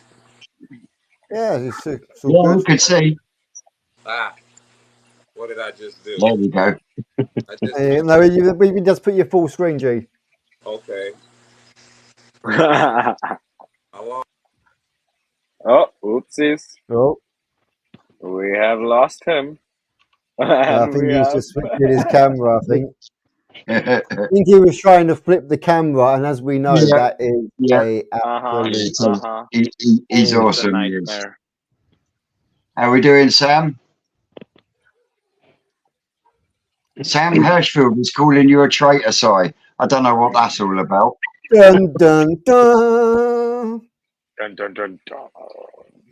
Do you want to enlighten us, Simon? What? Do you want to enlighten us? I Why are think you a that's traitor? Because Probably, you're sat here. yeah. probably because of that OnlyFins live. Yeah, yeah. That's what I was thinking. That's It's what not I my was fault. thinking. It's not my fault. You can't pull the finger out to do another one. Yeah, well, they say the team's only as good as their weakest link. Well, they just slackers. They don't pull the finger out. Well, you can't be moaned at then, can you? No. Well, hopefully G will be back in a minute. Yeah, hopefully G will be back in a minute. I'm going to take this one to go and take a little trip to the little boy's room. So I'll Yeah. be So right back. you're on the fence on whether to show this year. Have you not got any plans to spawn anything at any time, Joe? Or Oh does no. that just not interest you at all? No, I mean I would have liked to I need to get Ricky to buy that Kaku that I put up a minute ago because I'd love for somebody to spawn that. With it being male as well, I think it's 63 centimeter Sanzai. It's not like a slouch either. So What breed did that um, come from, Joe? you know that young lad in Japan, Marachiku, who's been putting up them videos with interviews with Sakai and stuff like that. All Yes, right. Mm-hmm. That's Marachiku, that Kahaku. Right. Mm. And I met him in I'm Japan. He seems a proper, like genuine young guy. And he that little farm I'm competes. meeting him. Do you know what lines he Yeah. uses? I bought a couple of fish for him. I don't know what line he uses. I'm fairly sure it's Sakai line. Right. But his farm's been going back donkey's years, and he's recently started like taking over the business from his dad, I believe. And yeah, just a proper down to earth guy. I don't think he does massive numbers of koi, but he does compete in the Kyushu shows in the south, where you'll see like Okawa, Ueno, Ogata, and he competes really well at them shows. As you know, in smaller size categories, but he mainly does Yamabuki, Kahaku, Sankey, and some small shower as well. So yeah, nice little farm that. That's one thing I need. I think I'm going to need in my pond. I need something nice and yellow. I'm really big on Go Sankey, but I'm missing something yellow. Well, I mean, I love Yamabuki because I think Yamabuki are really like serene. Yeah, he's back. Around. Yeah. But no, every pond needs a Yamabuki. Yeah. Calm. Or one of Ricky's kinky Deutsch kinky Matsubas. I love kinky Matsubas. Sounds a bit raunchy, that, doesn't it? Kinky Matsubas. Yeah. Yeah, Ricky's got some absolutely beautiful golden yellow kinky Matsubas with a perfect, nice zip. Oh, mate, they're just that and his Mizuno Ogons. I can't believe that one didn't sell it magazine last month. It's still available, I think. Yeah, I tell you what, in the front pond at the forest, there is some absolutely stunning Shiros. There's an absolutely beautiful Deutsch Akamatsuba. A couple of cracking Mizuno Ogons, but there's a wicked two-step Sankey in there.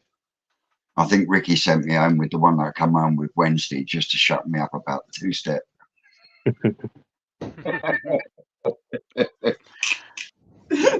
We'll turn you into a Go Sankey man in no time. Yeah. Are you Go Sankey then, Simon? Yeah. You are. I don't know. There's something to be said about a Go Sankey pond, but there's just so much variety out there. I don't know. There's just. Can we hear you now, Gila? Taste, innit? Can you hear me, guys? Yeah. Yes. Okay. I apologize, man. I don't want to mess the channel up. No. Shit happens when it's international. Yeah. I just love you guys, man. I just appreciate your YouTube channels, man. It really keeps me inspired when I'm out there doing the music thing. Sometimes I hit my YouTube on, man. It just gives you something to look forward to when you come home. Oh, yes. Thanks so much. So, yeah, the question was, what are you looking forward to spawning most this year? Because you spawn every year, don't you? Yes, I'm taking you and Ricky's advice as I was saying. I'm gonna do Hayasuri, and I'm gonna do either Sankey or Chagoy, Genrin Chagoy. Genrin Chagoy. I like Genrin Chagoy. That's a good idea. Yeah, I'm thinking about the Genrin Chagoy and see what I can do with that. You can't go wrong with the Sankeys for the Chagoys. And the 50,000 gallon pond still running sweet. Oh man, that liquid rubber is holding up, Young Twist. Yeah. Out there, every time I come back home from the road, I see water in it. I smile. It's my first year after building that pond that I'm able to run it all winter.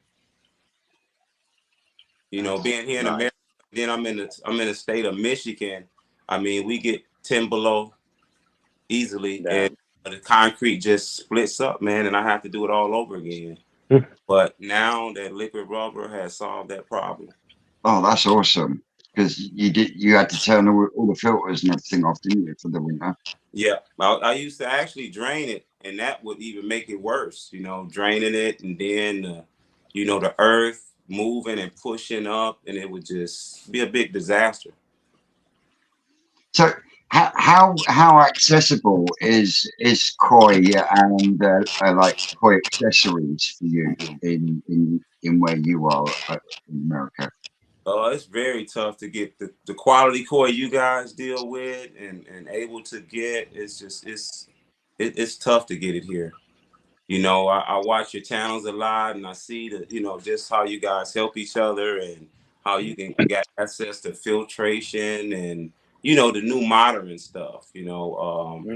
Very complicated for us to get it here, or if we get it, it's very expensive. Hmm. Yeah.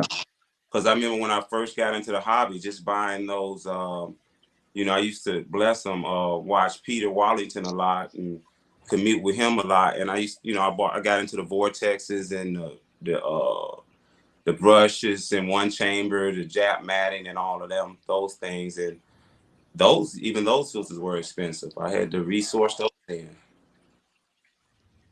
So you talking about drum filters and stuff? Oh man, I'd have to come visit you, man, and try to ship one home.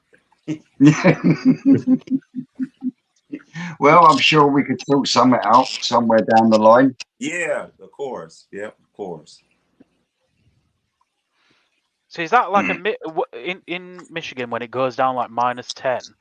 What that's like a different level. Like the equipment manufactured in Europe won't be able to withstand that kind of stuff, like the pumps and stuff. If there's any water in the system and it freezes to that temperature, it's just gonna wreck all the equipment. I guess you have to have like more hardy equipment for that kind of environment, I guess.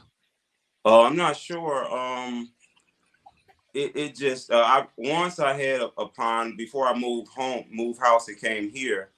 Uh, I had a disaster one winter. I ran the pumps and stuff, and it did freeze, and I lost all my fish. So this is like my second time starting over. Mm. So it's definitely tough with the weather conditions. But watching channels like you guys and learning, because I had never seen a filter house. Where you kept all the filtration in the house and stuff. So Yeah. So even when I was designing this pond, Peter Wallington helped me design this pond, and I have pipe work running into the basement area of my home. So at any point as well, I could do filtration there, and it'll just be all running underground, Yeah. the filters and stuff to the pond outside. So how far did you have to embed them in the ground to stop them from freezing? Well, here they say you at least need to be 4 foot. Damn. You got to be If you want to see how people deal with Damn. in extreme temperatures, then you want to check out Sid at Koi Run because he's in Canada. Oh yeah, Mm-hmm. bad up there. See, I'm in Saginaw, Michigan. I'm probably about 2 hours from Canada. Mm. Yeah. He gets really cold up there, doesn't he? Yeah. Yeah, you got Sid Koi Run. You've also got Chris Stubbs. He's in Canada. You've got Okay. Ken. He's in Oshawa, Ontario, in Canada. So yeah, you've got Chris is a asking, couple. what about Fitz in New Jersey? Pardon? What about Chris Fitz? Taylor's asking you, what about Fitz's koi ponds in New Jersey? Yeah, that's still I could jump on a plane to go there. I don't really like doing the thing by mail, by mail. I like to be like you guys. You got the experience of going in the shops and looking at the koi and Mm-hmm. instead of just pictures and videos. I'd rather go and be there Yeah. and pick out a fish. So whereabouts in America is Perdin koi? Purdy and koi, they're in the south. They're down south. It stays warm down there. They're like in Mississippi, Atlanta, in that area. Right, got ya. I think it's a guy that used to visit them as well from what's his I think the guy from Quality Koi, Tim. Yeah, Peterson. Peterson, I mean, yeah. Yeah, he does We a got a lot with question here. the Fitzes. Yeah. Yes. So that's probably I got a neighbor that lives probably about a mile down from me, and he's into the Deutsche koi and he buys from Fritz a lot, but it's all by mail. Yeah. You Well, look at the fish on the internet, and maybe they'll send you a picture, and then you kind of go from there. Yeah. Unless you want to fly Whether it be down a picture or a video. source it back to you. Yeah, we got a lot of dealers and farms over here that do the same thing. The fish are made, a lot of fish are sold down in the forest that. via the website from a picture. because I You know, watch some of you guys' videos and I see like you go down to Adam Buyers and you go to these even is it the wholesale koi wholesale? How you there? Yeah. You looking at the fish? You get to talk to the oh breeders or no, maybe the sales reps. I think that's a you don't get to go to koi wholesale not unless you're an actual dealer. oh, you can't buy from them. I didn't know that. Oh, No, hmm. no. Koi wholesale is literally what it says. He distributes to the other koi dealers around the UK. Okay, because I seen a video with the guy that's the koi soldier there, so I didn't know. I didn't Oh know. yeah, yeah. You Well, know, I seen him you, visit you and you know looking. what Lee's like. He gets around everywhere. Yeah. Guys, He'll carry- always find a way to get in that door. I'm sorry, saying you say Hey something. Rambo, how we doing, boy? You give me a How we call. doing? Wayside koi. Hey, Yeah, Johnny. that was John from Wayside G. Yeah, that's John and Jill. Yeah, Yep. Love yeah, them yeah. guys. That's Oh the man, one. I wish I could get Jill down here to do some painting for me and John to do some building. Yep. Sacramento Koi as well down in California. Yeah, see, that's Yeah, 4 hour, you 5 hour flight. you do get to go round, but only if it's like prearranged with Rick. Not everyone can walk in it and walk round, but Yeah. the shop itself is open on the 1st of March. So Uh, the area where I call the pick and mix, and Hmm. the next room where we've got the CW tank and all the other tanks, that all that area will be open to the public from the 1st of March. It just shuts to the public for winter. Yeah. But yeah, the forest will be open to walk in public like a shop, like you would a normal koi shop from the 1st of March. That's awesome. Yeah, that's Yeah. where Not long to go. the New Forest differs from Adam Byer and Cutbrook Koi Farm, because Adam Byer and Cutbrook Koi Farm, you've got to make an arrangement to actually go there, and you're not guaranteed to walk round either. okay. So yeah, it's the farms aren't as easily accessible as it seems, but yeah, Mhm. we do have a lot of koi shops in and around the UK, and there's more popping up left, right, and centre. So Not all good ones yeah, either. No. They're not all good. I'm not even going to go down that road. Okay. But yeah, I know what Like you're saying I there. But you know, it's definitely more accessible and highly accessible compared to it is for you and other people in America. And Chris from Sweet Acres Koi Farm is asking you, G, will you be going to the All American Koi Show in Las Vegas? Yeah, you went to the probably it's just my work. My work doesn't allow me to do a whole lot of koi shows and stuff like that. I'm really just opening up with the koi through YouTube to you guys, basically. Because guys around me they don't understand, why that kind of money on a fish. So it's kind of like I was on an island by myself until I kind of opened up to YouTube. Yeah. Nice. And everyone loves your videos. Thank Yep. you. Trying to get better with it. I mean, I'm just learning from watching, you guys shows and just, try to, if you get something back, I was always taught you should give something too. So I'm just trying to give my knowledge and my experience, which is definitely not on the level of you guys, but so that's kind of my goal and to breed fish to get something to 80 centimeters. That's basically my goal. And I'm learning so much from just watching the channels and watching you guys. You guys share the real, like the mistakes and everything. I remember Sid was going through a thing with healthcare and he just was showing it. So, it's just a great thing. I love it. Well, you've done spawning now for a couple of years. Mm-hmm. What has been the variety that you've had the most enjoyment from Well, as you know, start to finish? guy, I really love Shirosaurus, and I Nice. enjoy. I just enjoy I was those. gonna say Euros. And I got a nice pair from Omasako, so it's kind of that's like my most enjoyable. But my goal is to also get a fish to 80 centimeters. And as Yeah. you well know, the Shiros, they take a while to grow. You may get one out of there. Um, that's my favorite to answer your question. Yeah.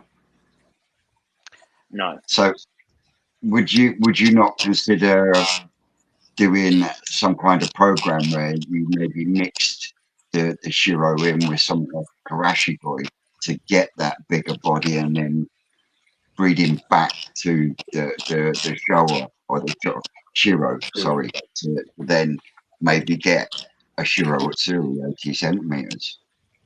Because what I did was I actually did the Shiro with the Sankey, and Yep, I remember seeing that. so I got those. So I'm growing those out. We'll see if I get the you know how it is with koi. It's like a numbers game.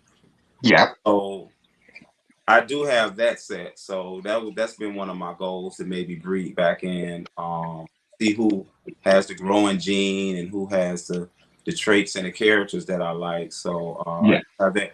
Just the when you first do it, you got to kind of go back in and breed again and again because you have like right now I have some and the Sumi is fighting against each other from the Shiro's patch Sumi with the Sankey spotted yeah. Sumi. So I'm having kind of problems with that right now. But if I get one that's nice and decent, then I breed back in. Who knows what can happen? So I do have those on the side. I try Yeah. to show them on my channel like after a little time go by, so you can see the difference in them. So Yeah. from your fry raising and your selecting, what's the biggest thing you've learned from the whole process that you've done over the last couple of years? You can't keep them all. You know you just can't. Normally, I used to breed them and just I raise them all. And then pick the best ones I like and move some on. My manager kind of started the Colosso Kill shop and stuff, so I would pass on to him what I didn't want and that. So you've actually got a shop as well. Yeah, Yeah. he handles that end of it. I'm more of the koi guy. He sees everything as business. So, and then that Yeah. for me that's good because then I don't have to, I just don't want to. What do they say? Initialize them, kill them. I just, the calling process is kind of like, Yeah, you don't want to knock any on the head. yeah, I don't want to. Yeah, I don't want to do that. So, but I'm learning that, you got to get the numbers down from even watching you guys and Rick over there at New Forest Quarter. You got to get the numbers down, and you just got. I think that's and then separate them once they get to a certain size. The big ones from the smaller ones, just trying to set and raise Again, different. Such a pain, man. yeah. Well, it's again into that's where you go back to needing space. Yeah. You just need space to be able to do that, don't you? Yes, you need a lot of space to You So you like need, see you how need a 50-gallon pond. because see the 50,000 gallon pond was first. I was totally just a hobbyist, get me 10, 12 real good quality koi and just raise them and get them to their potential. But then I got into the spawning thing and bringing the fish in with the pond going crazy in the winter, cracking, leaking, but now having the 50,000 gallon pond, at least now I do have that at my assess too. So that way I'll keep the big girls downstairs because that's like about 25 to 3,000 gallons down in my house. So I'll use the big pond to move around some of the fish because I got plenty of room in that pond. And my future goal is to build the greenhouse. Mm. Right, yeah. You know. So and like I said, my main goal is I just want to breed a fish and get it to 80 centimeters That's my goal. So out of your spawnings that you've done, which one's been your biggest disappointment? I tried to breed the Sergoid into the Shiro, and that I was a remember that one. yeah. And I did it in those vats, the little what, maybe 200-gallon Yeah, vats, and I linked them together. You know, I kind of fused them together where I had some in here, some in here, and some in there, and I had the pipe work where they were connected, and the fish somehow was swimming through the pipe. And so the bigger ones start eating the small ones. So I end up with probably only like maybe at the end of that summer, maybe 20 koi. Yeah, but the other way of doing it, though, All that if you time. was to go down the line doing that again, then you could always get like some of that small netting and just wrap it around the pipe work And to stop that's actually what the I did. little ones from going through. Yeah, I had I had did some DIY stuff where I had the pipe, Yep. without the inlets, I guess, on the bottom. I had them going into a bucket with netting around it. The top, I had the little screen pieces that you screw onto the fittings. Yep. Somehow, Somehow they still got through it. somehow, I don't know how it if happened, they can find a way, they will. because early on in the spine, I seen so many fry and I was so excited. In each, when they're real tiny at 4 or 5 days old, then Yeah, a month go by and you don't see you. I know what you mean. It's like, wait, I thought there was more than that. Yeah, Yeah. so yeah, Where'd they all go? that was a big disappointment. And then out of the ones I had, I only had one that looked like a Shiro, and as you know, Twisted, that one died. yeah. Oh. It's Like your yeah, Suri, yeah. that one you love I'm that you say I never going to get a pattern like that again. yeah, Not for a long, long while. yeah. So I do have today. I do have I think 4 or 5 other Sergoids still from that spawn, and I still have them. I have them in another room with the Sankey Shiros. So is that still a goal to create a Sorogoi at Suri? Yes, yeah. What I was really trying to do, Guys, I'm gonna get need a that minute. Karge. Is that what it's called? The Karge from the Shiro? Yeah, That yeah. that that was my goal, was to get the Karge on the Shiro. Because I have a Karge Hayusuri, so I was like trying to get a Karge Shiro Suri. I think to get the Kage, you'd need to breed it with something that's got Matsuba. It needs to be an Asagi without the Benny. Ah, Yes. okay. I was looking in a book. I guess maybe they got it wrong. I was looking in a koi book, and they were saying that they was getting the Kage from the Sergoi and that Shiro. So Yeah, they are a Matsuba based fish, aren't Yeah, Mhm. yeah. Yeah. yeah, I've but that it's a even shame you're so far away. I've got an Irasagi that just the red just didn't come, and uh, it's got a beautiful body on it, and the Sumi's just starting to come back up in the Matsuba now. So yeah, that would be perfect to put with your Shiro. ah. See, And I think you'd have more having chance of all that getting. stuff is so tough for me. Yeah, I think So, have more chance of getting the Kage out of that with an Asagi than you have with a Sorogoi. okay. Because the ones I have now, that I think I have like 6 of them, 5 or 6 of them. They look just like Sergoids. Hmm. So they're big, but they look just like Sergoids. Yeah, you'll get a lot of Sorogoi, and you'll get the odd Sorogoi at Suri. Mm-hmm. But I think if you really want to create a Kage, then you need to put something that's got Matsubamon in it. Got you. Yeah. See, what would I do without you guys? See there? Hey, I'm learning shit like this off of Ricky every time we go in there. You know, the man is just a wealth of knowledge. Yeah. Yeah. And, and it because of what I've learned from him. When I rebuilt my main thing, there is going to be some major changes. Ah, okay. I'm not going to worry about sloping bottoms and any of that shit. It's just flat base, and we'll go from there. So, but yeah, that's to come. As soon as I can afford the block work, then Is there any timeline for that? well, it is literally funds reliant. So as soon as I can afford the block work, then I'll get it done. Mm. I will have to liner it again because I'll never be able to afford fiberglass, but it will end up bigger than what it is. I'll gain on the back wall, I'll gain at least a foot. I'll gain at least 6 inches, 6 to 8 inches up against the long block.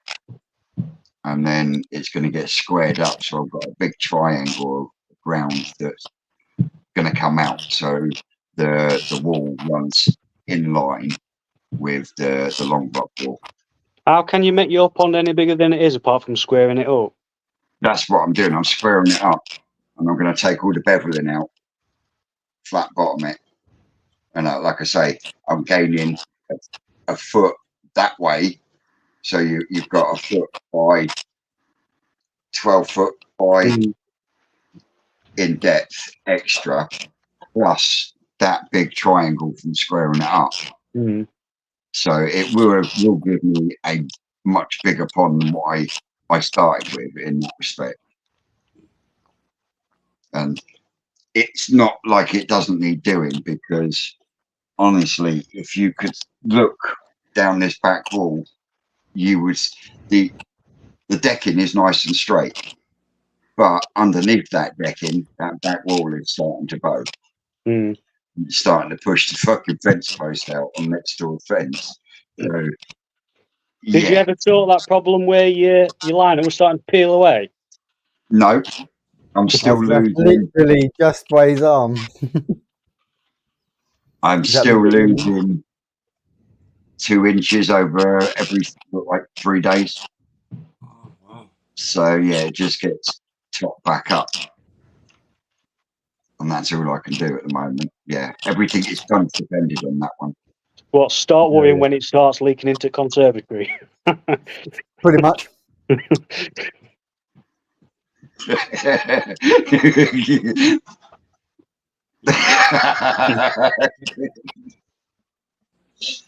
But no, I'm also waiting for one of the garages behind me to become available.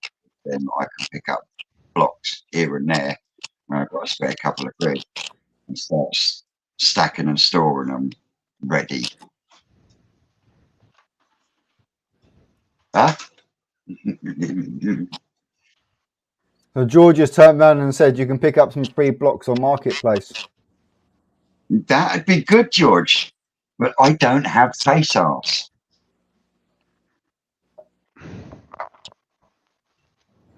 So Yep. So to do that would basically be, well, someone else has got to find them for me, and then come and deliver them. no, I'd rather. I am going to do some measurements, and I'm going to get Rick to do a calculation for me, because I'm going to do them on edge. Yeah, I'm like not what I going done with the small pond. Yeah, but don't forget mine's out of the ground as well as in the ground. Yeah. So to compensate, what I'll be doing is I'll be putting in a couple of pillars on the front wall and the back wall. Mm-hmm. Which in turn will actually save me on the amount of blocks that I need to use. Which ones did you use down farm, Vince? Were they 100mm blocks or were they 140s? They were the big 6-inch blocks. Yeah, 140s. Yeah, 140s. Yeah, and I thought believe it or they not, might have been because they're on end, aren't they? Hmm. But I Yeah. couldn't really tell from video whether they were hundreds or 140s. but the original pond that we took out of the Munger Tunnel, it was only the sidewalls that were actually cemented in. The two end walls were literally dry stack, and it held all that water back. There was Hey, to not be a honest with you, touch of cement on those blocks on the front and back wall. It Mm, was only the long walls down the sides that were put in with sand and cement. yeah. You know, all the fry ponds in the hatcheries, they're all dry stone blocks. You know, they're not laid up with sand and cement. They're literally dry stacked, linered, filled up, and they hold the water back absolutely lovely. Mm, So, you know, in a lot of aspects, it's shown me that a lot of ponds that are built are actually over engineered. You know, your video, yeah, when you done your, well, you didn't do the digging, did you? But you hit what Mark Cuttlebrook would call virgin ground. blue clay. No, but what I mean by that is, you know, you hit clay, which is a compacted fucking soil. Mm. So unless it's been dug over and then refilled, that area that you've dug out is what he called virgin ground. Mm. So therefore, you don't need 8 inches to a foot of concrete. You can get away with 6 inches of concrete as a footing Oh yeah, because that's moving nowhere.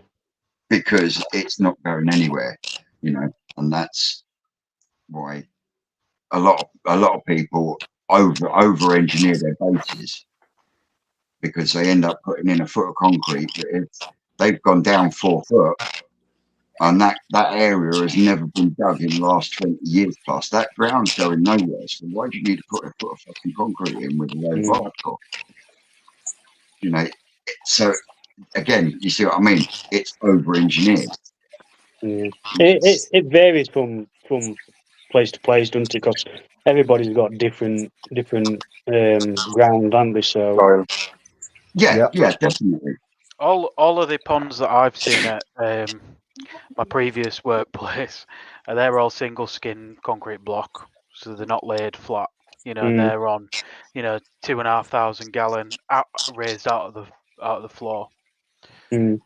So And are they 4 inch wide or are they 6 inch yeah, wide? 4 inch Or 4 inch wide? and linered, no fiberglass. You know. Mm. Yeah. So yeah, that's what I'm looking at is a single skin, but with a couple of pillars across just to make sure. And then so I'll just fill with 4 inches of polystyrene and then I'll flat the front. yeah. So you're going to go rubber liner. The main part, what needs to be the strongest really is the bottom, and that's it. Bottom and the corners. Yeah. You know this Chris Masters article that I've mentioned?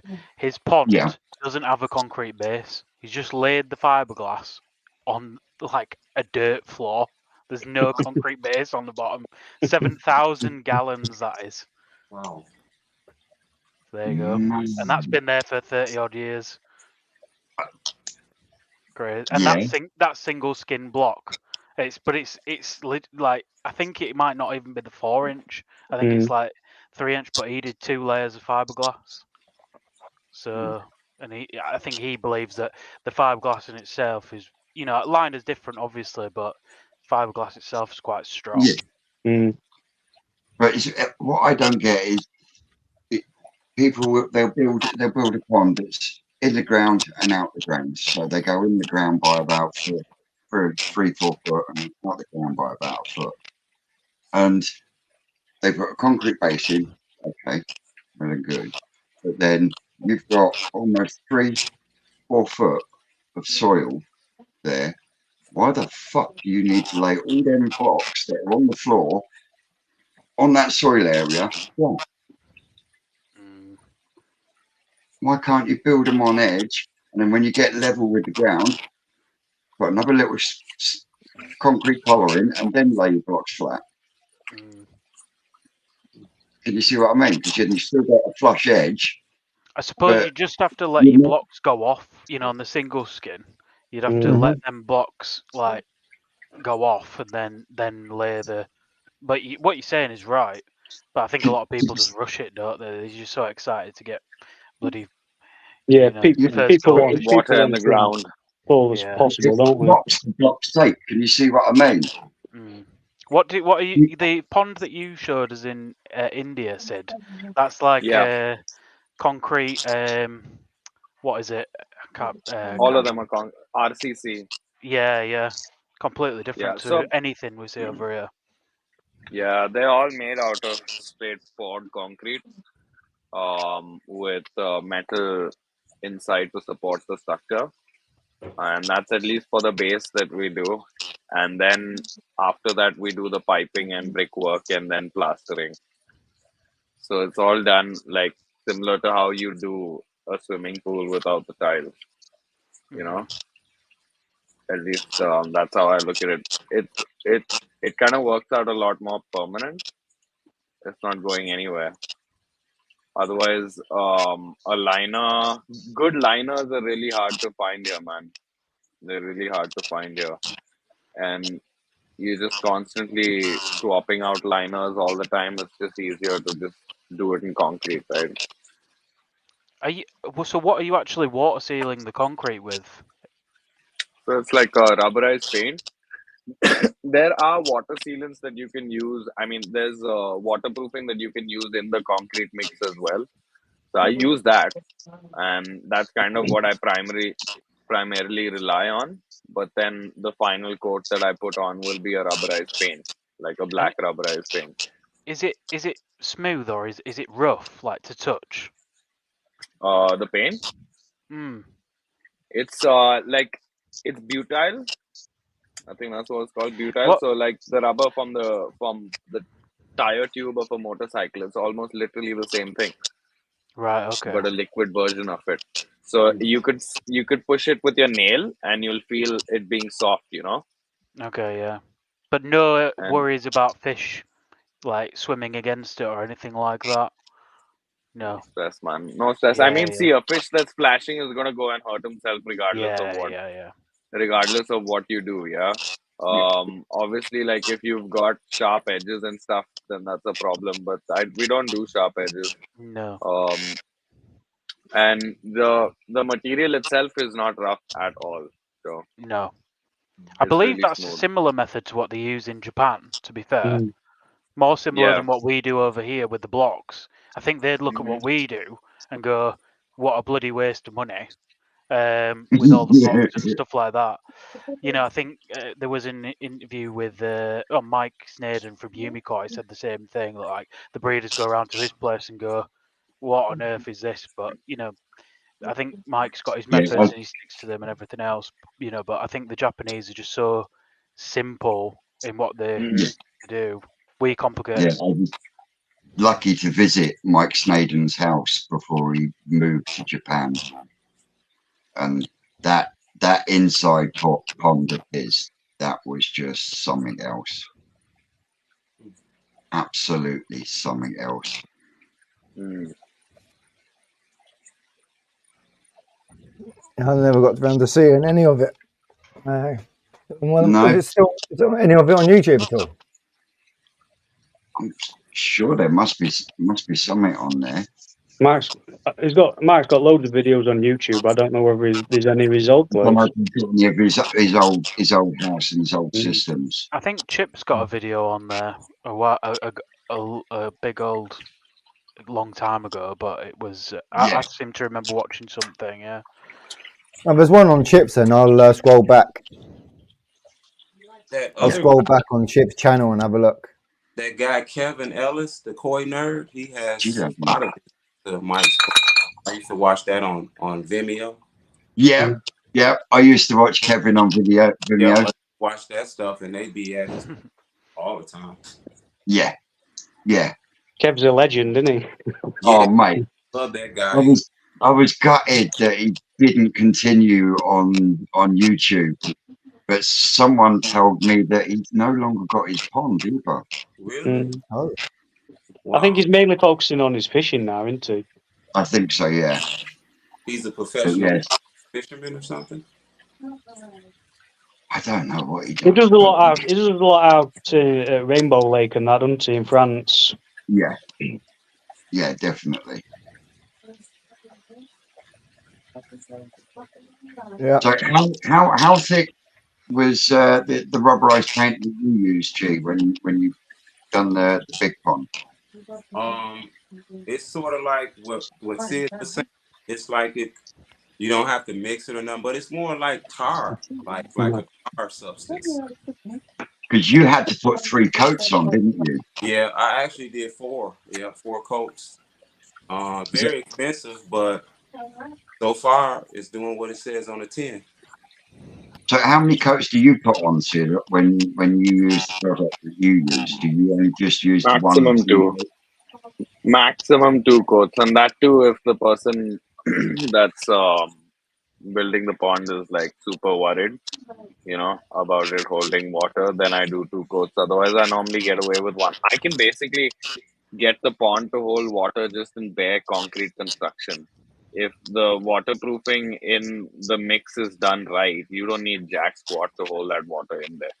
The rubberized paint that I put on is just like to make sure that I separate the water from the cement itself, like the concrete itself, Yeah, and reduce its exposure to that. And then, secondly, also because I get to put dye inside the rubber exactly to the shade that I want, so that I could make it light, dark, very dark, and then maybe even slap in some color if I ever wanted to, which I'm not going to yeah, want to. But so 2 layers at max. I managed to get maybe something around like 2 mm, 1.5 mm thickness yeah. on 1 coat with a roller, and boom, there you go. You just need to make sure you don't got no pinpricks and stuff, so that the water doesn't manage to get behind the rubber. You know, that's the only thing. Yeah, I last thing mean, you want to do is the water getting in the rubber and just pulling it away from the cement. Yeah. so Is there in any effect, temperature restraints on that stuff, Sid? See, I can't tell you what it reacts like in like -10 and things like that, but like in my temperatures that I deal with over here, which are nothing that y'all ever deal with, it's perfectly fine. Like I made a mistake when I was waterproofing my pond, and I was a little lazy with one of the sides, and I left a couple of pinprick marks over there, and the water got behind it and it started ripping. So like I need to get that sorted out. But other than that, I've not had any issues with it, guys. I've been using it for about 2.5, 3 years now. I've used it on a whole bunch of different ponds, no stress whatsoever. And it's cheap as hell in India as well. Because it's basically the product that I buy is used for bathroom tiles. To put It's like a rubberized coat to put under your tiles in the bathroom just to make sure that waterproofing is super tight. oh, That's the product that like I. a wet room, Pardon? sort of like for a wet room. Yeah, exactly. And so it works really well. And I just got lucky, finding that product, because there's no particular pond specific product like this in India. You get them over there, but you know how I roll, right? I just try and find anything I can find that's similar Mate, contents, and try and make that work. oh yeah, 100%. The first couple of times when I was doing the waterproofing, I didn't know what to use. So I had basically done a couple of coats inside these random tubs and tossed some guppies in. And see, yeah, let's just see which one works the best. And this one had worked pretty well. There was no issues there. Yeah, man, I use guppies as tester fish. What's the stress in that? Oh, bro, you crack me out sometimes. What to say now? I'm a little raw. Rough around the edges. Yeah, there's nothing wrong with being a little rough around the edges. Mm-hmm. Nope. Yep. So, Anywho. anyway, we've been rolling for about 2 hours and 20 minutes. So, this is going to be our longest live yet. Yes, it Yeah. is our longest live. And I'm hungry as hell. Oh, I bet you are. Bet you are. Well, if there's no other questions, don't disappear straight away. Yeah. Get backstage. But I would just like to say, Joe for coming on, Simon for coming on, G-Love for joining us. Oh yeah, guys. Thank you so It's much. been an absolutely great show. Hope you guys out there have enjoyed it. Don't forget, go Reach channel. I know Samuel hasn't been out to join us today because Smash the like button. Samuel's face is up like a balloon because he's got a raging tooth. So he's been in the comments, he's been listening to everyone. So if you can go all 4 channels, guys, smash the like button forward. It's been a great show, as always. I've been Twisted Coy. I've He's been been Hearts Shane. Boy. See you later. And it's been Ochiba Koi India. Go on, Joe. The Koi perspective, Joe. G-Love. Colossal Koi. Go over and give Julian a subscribe. And Joe, the Koi perspective. And not forgetting our Simon. Simon, otherwise known as Ewok. It's been a great show. Don't forget, same place, same time next week. Take care, Catch you everybody. later, guys. Bye bye.